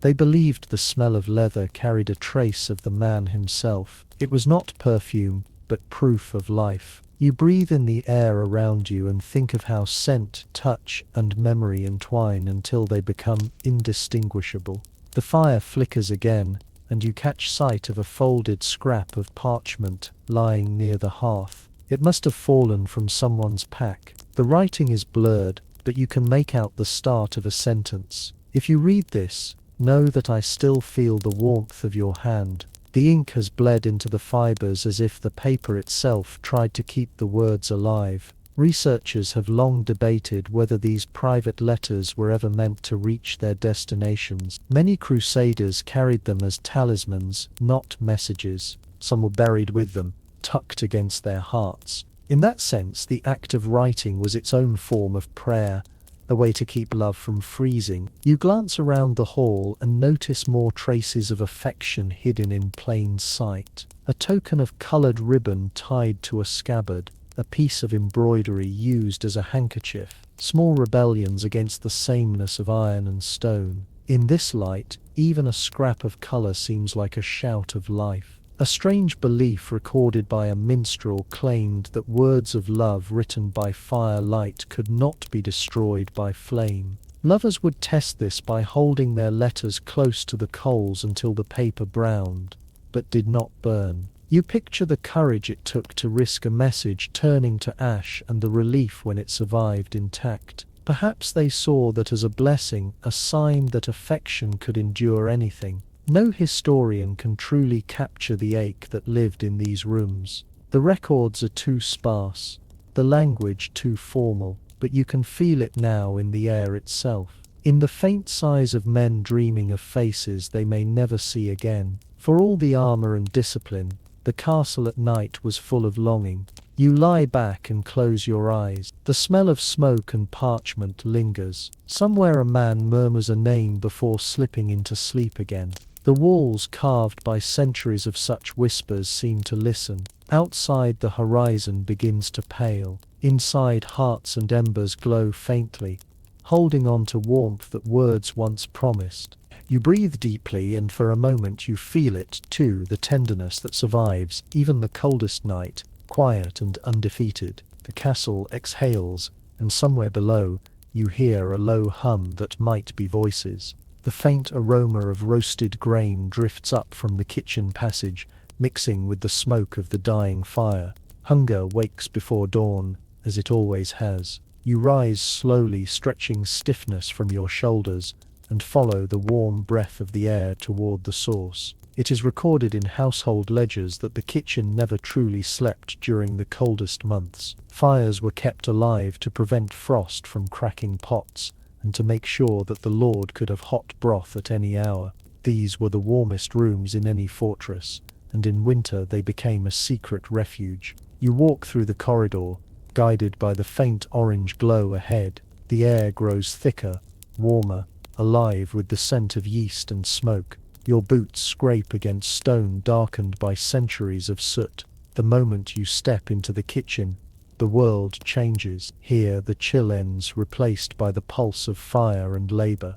The hearth is immense, built wide enough to roast an ox. The coals shimmer with color, and heat presses against your face like a hand. A pot of porridge simmers slowly, steam curling upward in graceful ribbons. You hear the soft clatter of ladles, and the occasional sleepy curse from a cook turning bread near the flames. A curious note in a merchant's diary from the late 12th century describes how kitchen workers used to sleep beside the oven, wrapping themselves in flour sacks when the fire burned low. It was the only place in the castle where warmth could be counted on. You can picture them now curled like cats, their faces flushed from heat, while the rest of the world froze above them. Some scholars question whether this practice was tolerated by the Lord's household or quietly ignored. Official records rarely mention servants sleeping in kitchens, yet ash mixed with straw has been found in corners of excavated keeps. The evidence speaks softly but clearly. People survived where they could.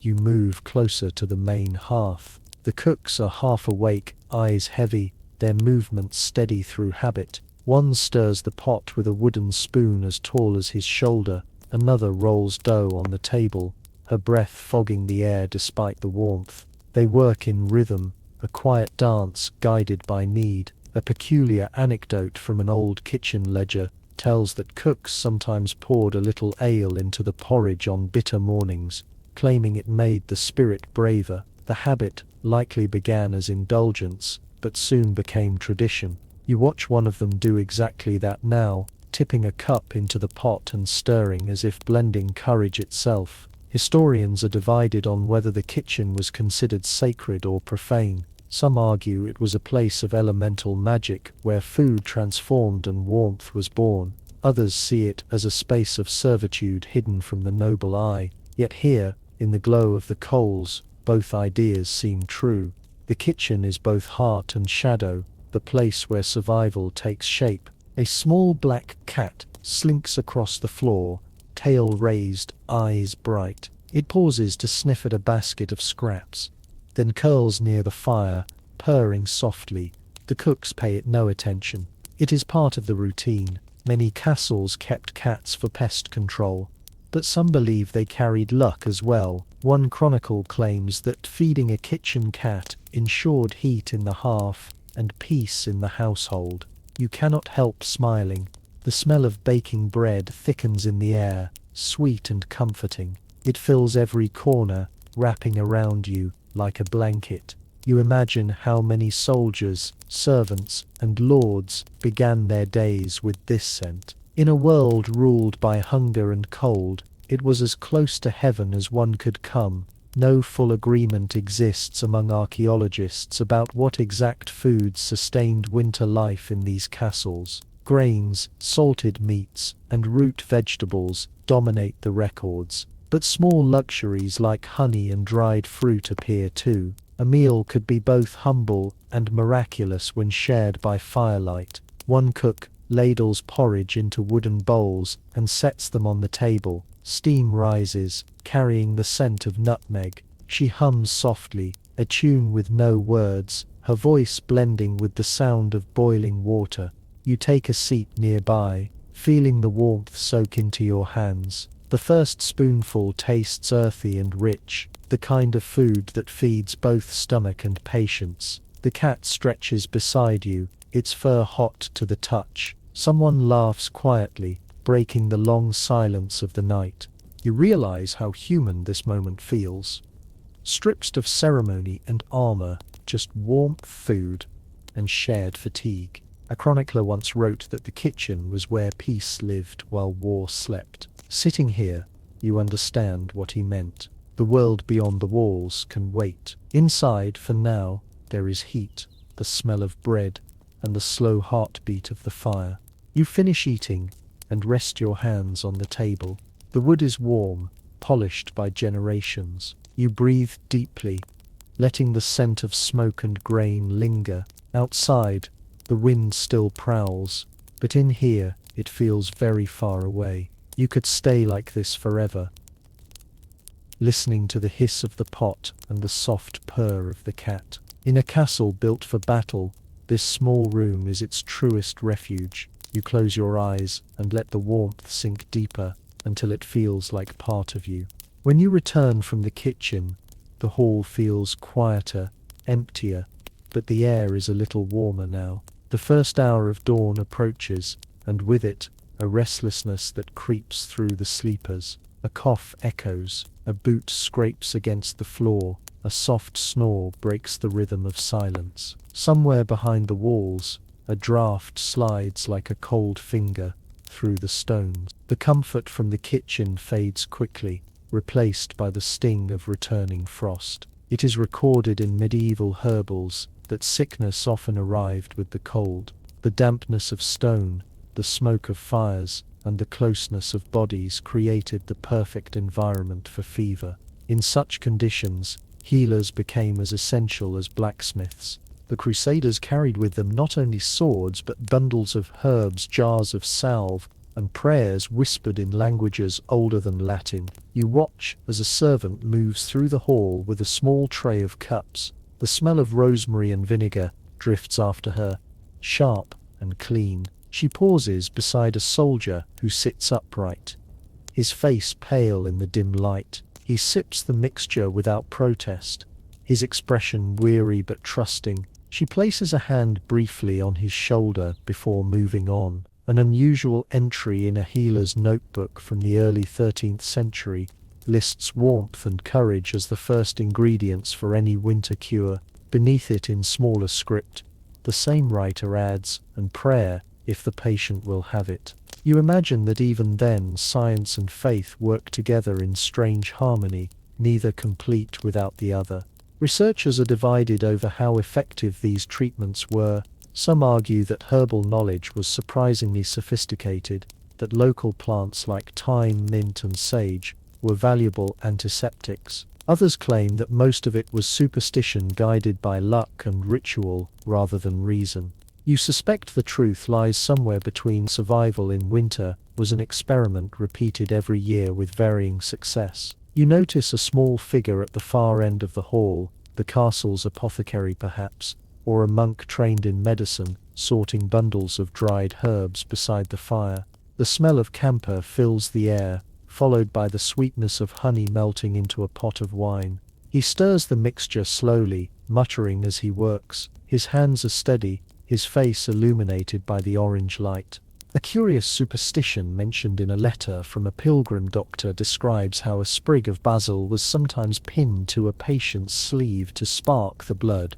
Whether the idea came from the East or grew out of local folklore, no one knows. You imagine the bright green leaves against rough wool, a small defiance against the grey of winter. Archaeologists have found tiny glass bottles in the ruins of several Crusader castles, still faintly scented with myrrh and lavender. Some believe they held ointments for aching joints or frostbite. Others think they were perfumes meant to mask the less holy odor of a crowded garrison. Either way, they tell a story of people trying to make comfort tangible, to bottle warmth itself. The apothecary pours his potion into small clay cups and lines them up neatly. The surface shimmers with oil. He ladles one portion into a wooden bowl and carries it toward a knight resting near the wall. The man coughs weakly but manages a faint smile. The healer says something too quiet to hear, then presses the bowl into his hands. The exchange feels sacred in its simplicity. Some experts continue to debate the role of women in healing during the Crusades. While church records credit monks and physicians, local chronicles speak of wives, midwives, and herbalists tending the sick with knowledge passed through generations. They were rarely mentioned by name, but their craft survives in the language of remedies. Mother's balm, sister's oil, widow's tea. Their hands left no signatures, only results. The smell of the potion grows stronger, filling the hall with a strange mix of spice and bitterness. It reminds you of warmth hidden inside pain, like sunlight caught in ice. The sick soldier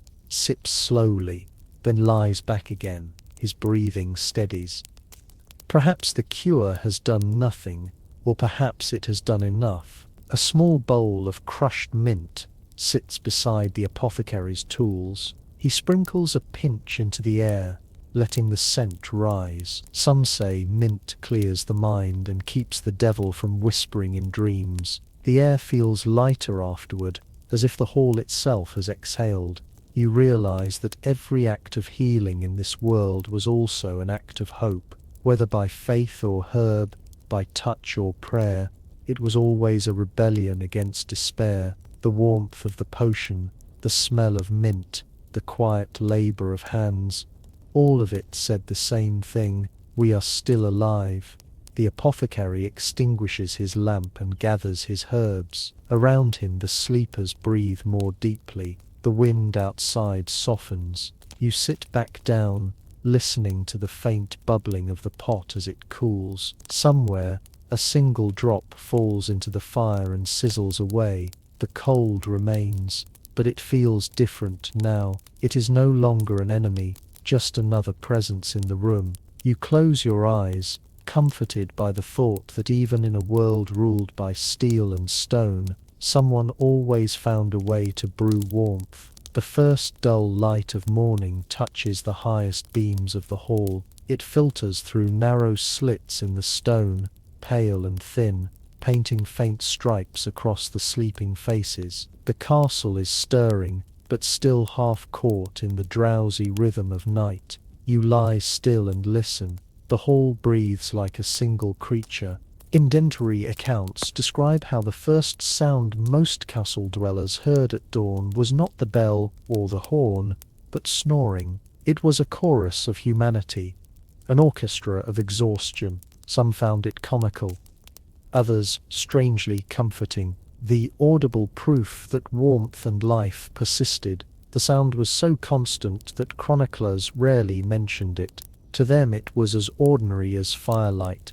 You hear it now. Deep rolling snores from the men nearest the hearth blend with the softer sighs of those further away. A few dream aloud, their words unintelligible. Somewhere near the door, a soldier mumbles in French, while across the room another answers in Latin without waking. It is the strange conversation of sleep, where languages blur and time forgets itself. A curious entry in the journal of a travelling minstrel recounts how he once judged a lord's hospitality by the harmony of his household snoring.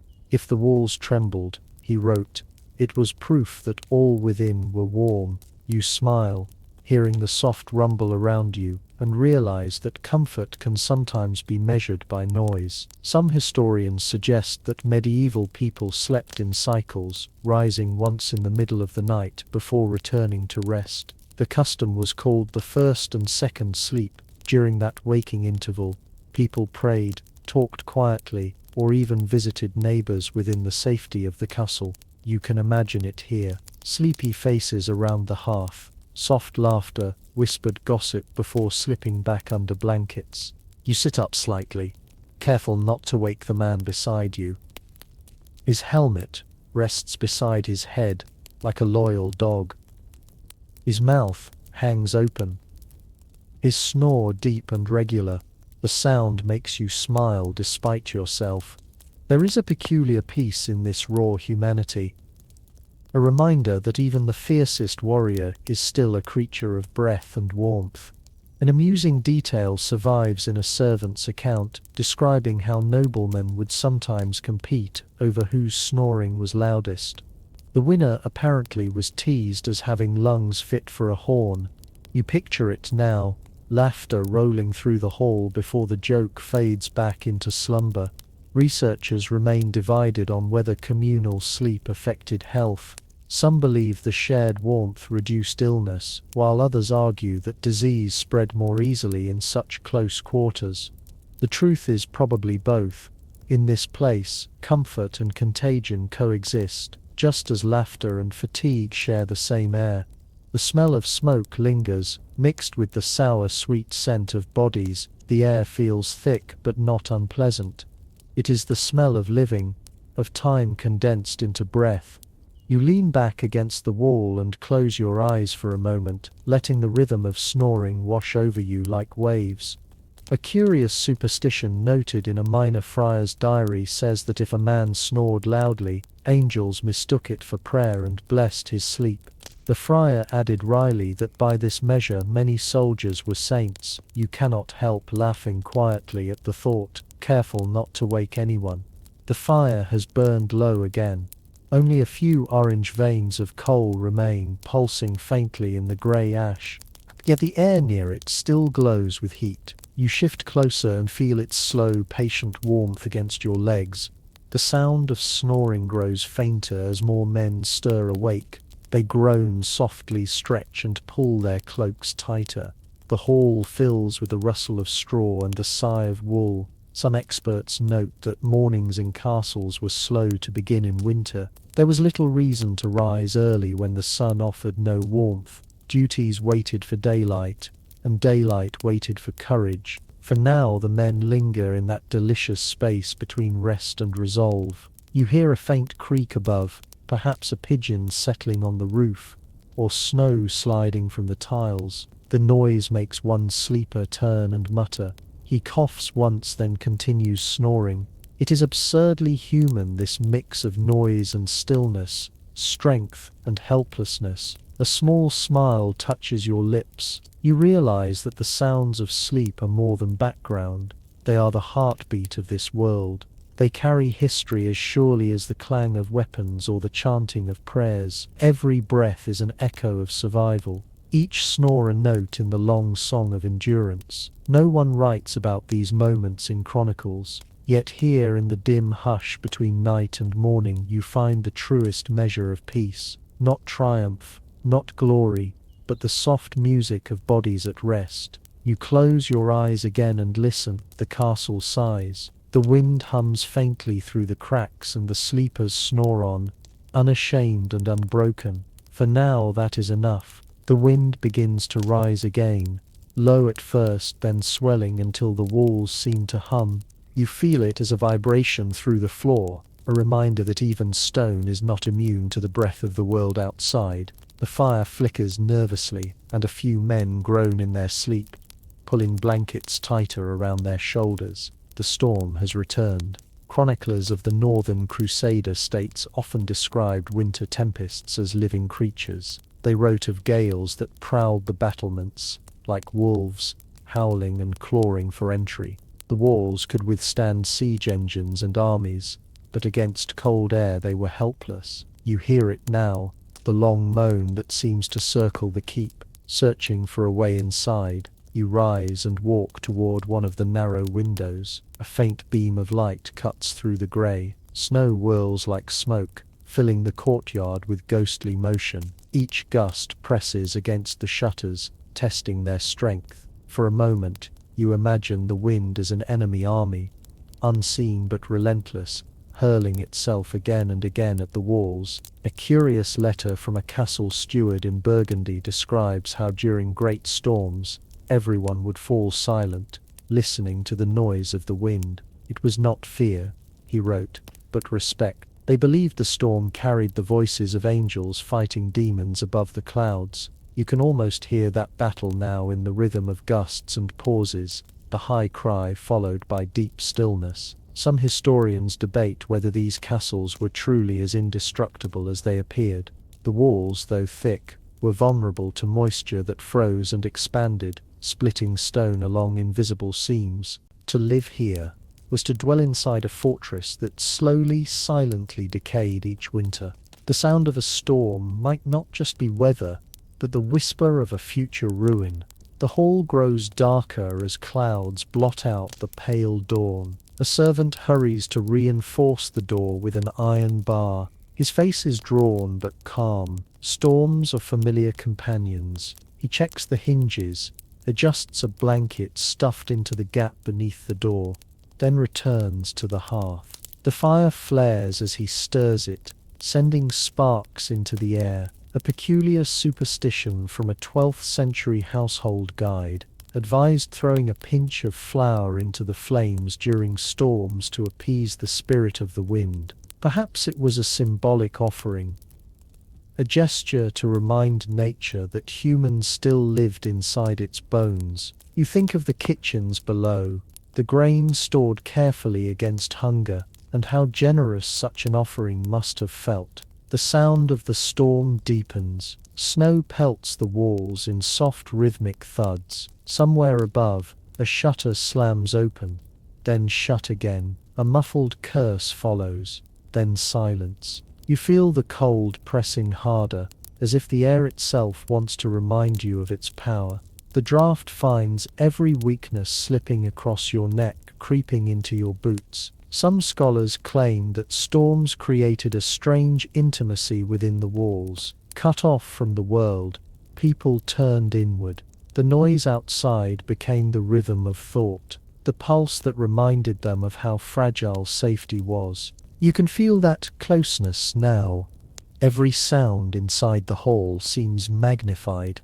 The hiss of fire, the shifting of straw, the quiet breath of men who pretend to sleep, but are listening too. You glance toward the upper gallery, where a candle flickers near the small chapel door. The flame bends each time the wind hits, struggling to stay upright. Watching it, you think of faith again, how it resembles that little light, steady, yet trembling. Perhaps that is what the Crusaders meant when they said that storms test both stone and soul. A curious fragment from a forgotten song tells that castles once had singing walls. When wind swept through the arrow slits at just the right angle, the air vibrated in tones that echoed through the corridors. Some believed these sounds were omens. Others said they were simply the castle's voice. Tonight, it feels true.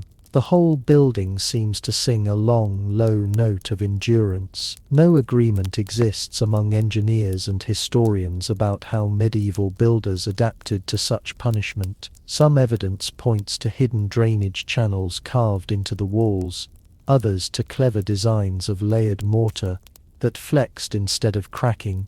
Perhaps they simply accepted that every winter demanded repair, as life always does. The storm reaches its height. The walls groan softly, beams shudder, and a flurry of snow bursts through a crack near the window. You brush it away, but the flakes melt against your skin, leaving trails of cold water that sting like memory. The air smells suddenly clean, as if the storm itself has washed away the smoke and sweat of the night. You close your eyes and listen to the rhythm of wind against stone. It is wild yet strangely beautiful. There is power in the sound, a reminder that no fortress, no faith, no fire can exist without something to oppose it. The storm makes the warmth inside meaningful. Gradually, the gusts weaken. The moan fades to a sigh. The castle relaxes as if releasing a breath it had held too long. Someone near the hearth begins to snore again. Unbothered by what has passed, the fire crackles louder now, reclaiming the silence. You return to your place among the sleepers, the straw cool against your hands. Outside, the snow still falls, softer now, like ashes settling after battle. You feel the calm that follows survival, the quiet victory of simply remaining warm. The storm has tested every wall, but you are still here. The storm fades into memory, leaving a deep stillness behind. For the first time in hours, the castle feels truly quiet. The air smells of damp ash and stone, a blend of exhaustion and relief. You lie awake and sense the moment when night begins to surrender to dawn. Somewhere outside, a rooster cries once, its voice thin but certain. The cold for now has been endured. Documents from the period describe the fragile peace of early morning in medieval fortresses. The final watchmen descended from the towers, their faces grey with fatigue and frost. The priests stirred in the chapels, readying the first prayers. The cooks relit the kitchen fires. Life reassembled itself, piece by piece, as if rebuilding from the ruins of darkness. You sit up slowly, brushing straw from your cloak. Around you, others are waking. A few stretch stiff limbs, groaning softly. One man kneels to gather the ashes from the hearth, coaxing a flame back to life with gentle persistence. The fire catches small and steady. Its glow begins to paint the walls gold. An old saying recorded by a chronicler of the Teutonic Order claims that a castle's courage begins with its first spark. The notion feels true. Every morning began with this simple ritual, the rekindling of fire, a quiet defiance against the night. You watch it grow brighter, the warmth crawling slowly across the flagstones toward you. A curious fragment from a merchant's letter tells how dawn smelled differently after a storm. The snow, he wrote, gave off a scent like iron and apples. You take a breath and catch a hint of it, even here, mingled with smoke. The air tastes new, sharp, and promising, as if the world has been washed clean. Scholars often discuss the symbolic power of dawn in Crusader culture. It marked both renewal and discipline. The moment when faith demanded action again. Yet inside these cold walls, dawn must have felt simply like survival. The light returning meant another day lived. You feel that understanding settle into you, simple and real. The horn sounds outside, deep and brief. Its echo fills the courtyard, bouncing through corridors and chambers. Men rise at once, rubbing their eyes, gathering cloaks and belts. The castle wakes, in a slow wave of motion. Footsteps shuffle, armor clinks. The rhythm of duty returns. One peculiar anecdote from an old guard's record describes how during the coldest winters, the morning horn was sometimes blown twice. The first call summoned those who wished to pray. The second, those who wished to eat. Few could resist the second. You smile at the honesty of it.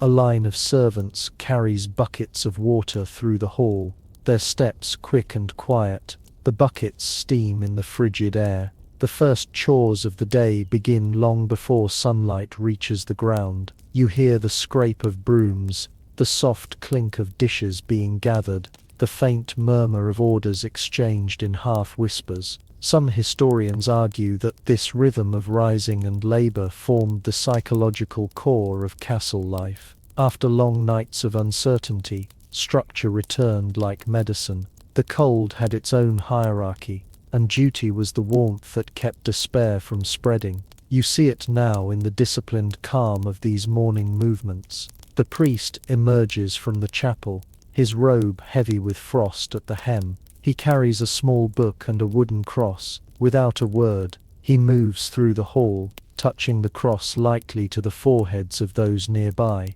They bow their heads, some out of devotion, others simply from habit. His presence feels both solemn and tender, a final echo of the knight's faith before work begins. A curious custom mentioned in a Breton manuscript notes that, after especially cold nights, a few drops of wine were added to the morning blessing water. The priest believed it warmed the soul as it sanctified. You wonder if that tradition ever reached this place, or if it lived only in words. The light strengthens pale and clear. It slips through the cracks in the shutters, painting long, soft lines across the sleeping hall. Dust dances in the air, golden in the glow. The castle looks gentler now. The hardness of stone seems to soften under the promise of another day. No chronicler ever captured these small dawns, these fragile victories against the cold, yet you realize they were the heart of every winter.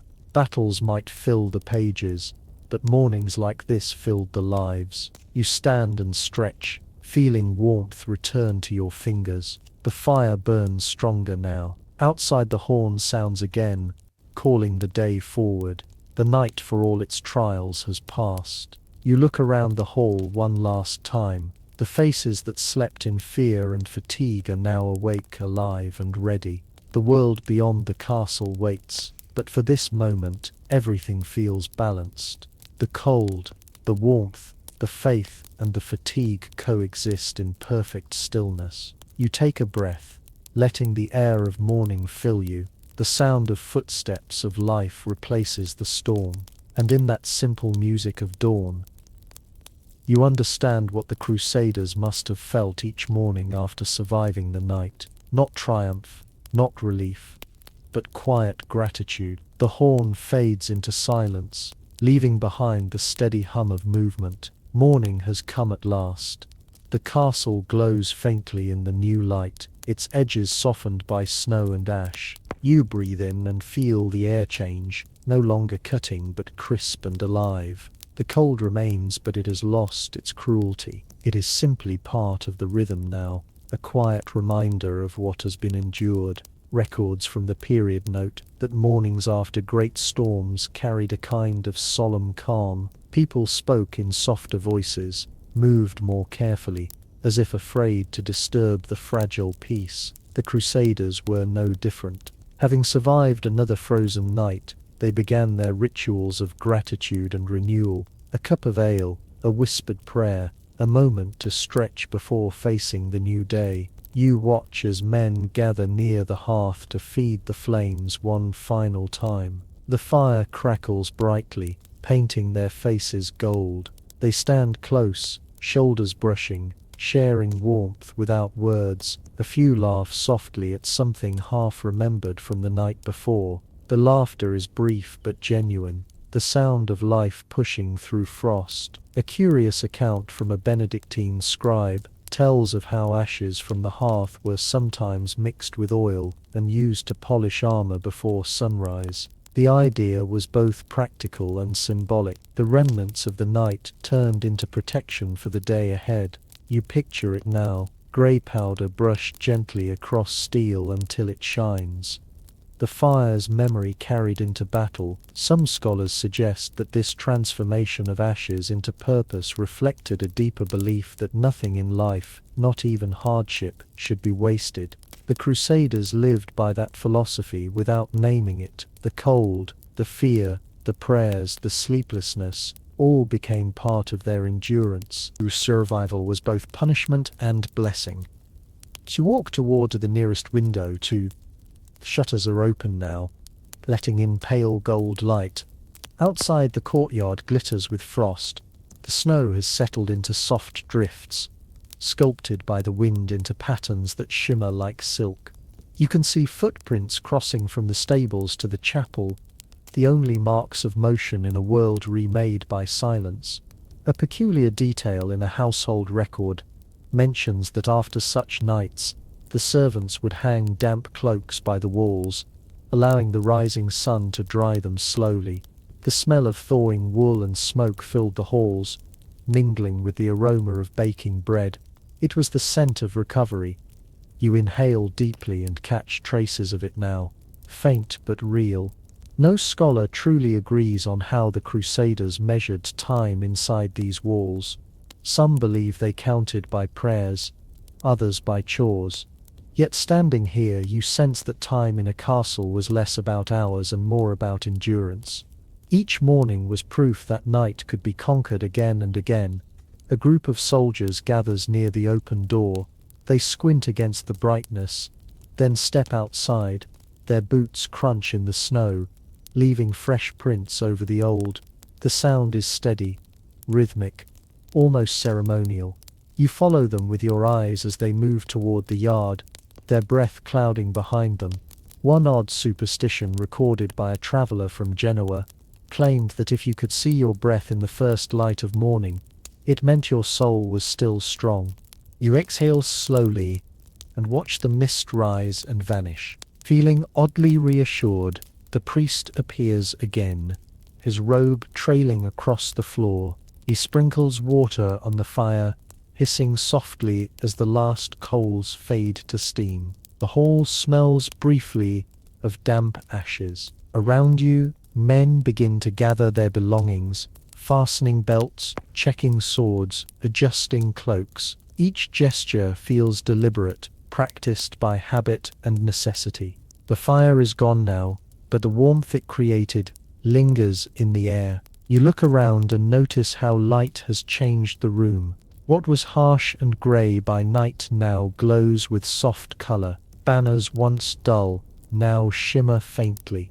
Even the walls, stretched with soot, seemed gentler. The castle looks less like a fortress and more like a shelter. You realize that the true miracle of these nights was not survival alone, but persistence. Every storm, every prayer, every ember added to the quiet testimony of endurance. The Crusaders, for all their battles and burdens, were simply trying to stay warm, to hold fast against the cold world that surrounded them.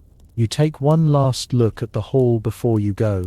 The smell of ashes and bread lingers, mingling with the faint scent of melting snow. The air is alive again. The cold will return as it always does, but so will the fire, the faith, the laughter, warmth. You realize, is not a thing kept. It is a thing remade each day. You close your eyes and listen to the sounds of morning. Boots on stone, birds waking in the towers, the creak of wood as the castle stretches under sunlight. The night is behind you now. Its stories folded into the air. You feel its weight and its peace, both. The Crusaders have survived another winter night. So have you. Now that the story has quieted, take a deep breath. The fire is gone, but its warmth still hums in the walls. You can almost feel the slow heartbeat of the castle beneath your hand, steady and eternal. Outside, the snow has stopped. The air glows with that strange brightness that comes only after storms, soft and forgiving. Let your mind rest there for a moment. Picture the empty hall, the scattered straw, the faint curl of smoke still rising where the hearth once burned.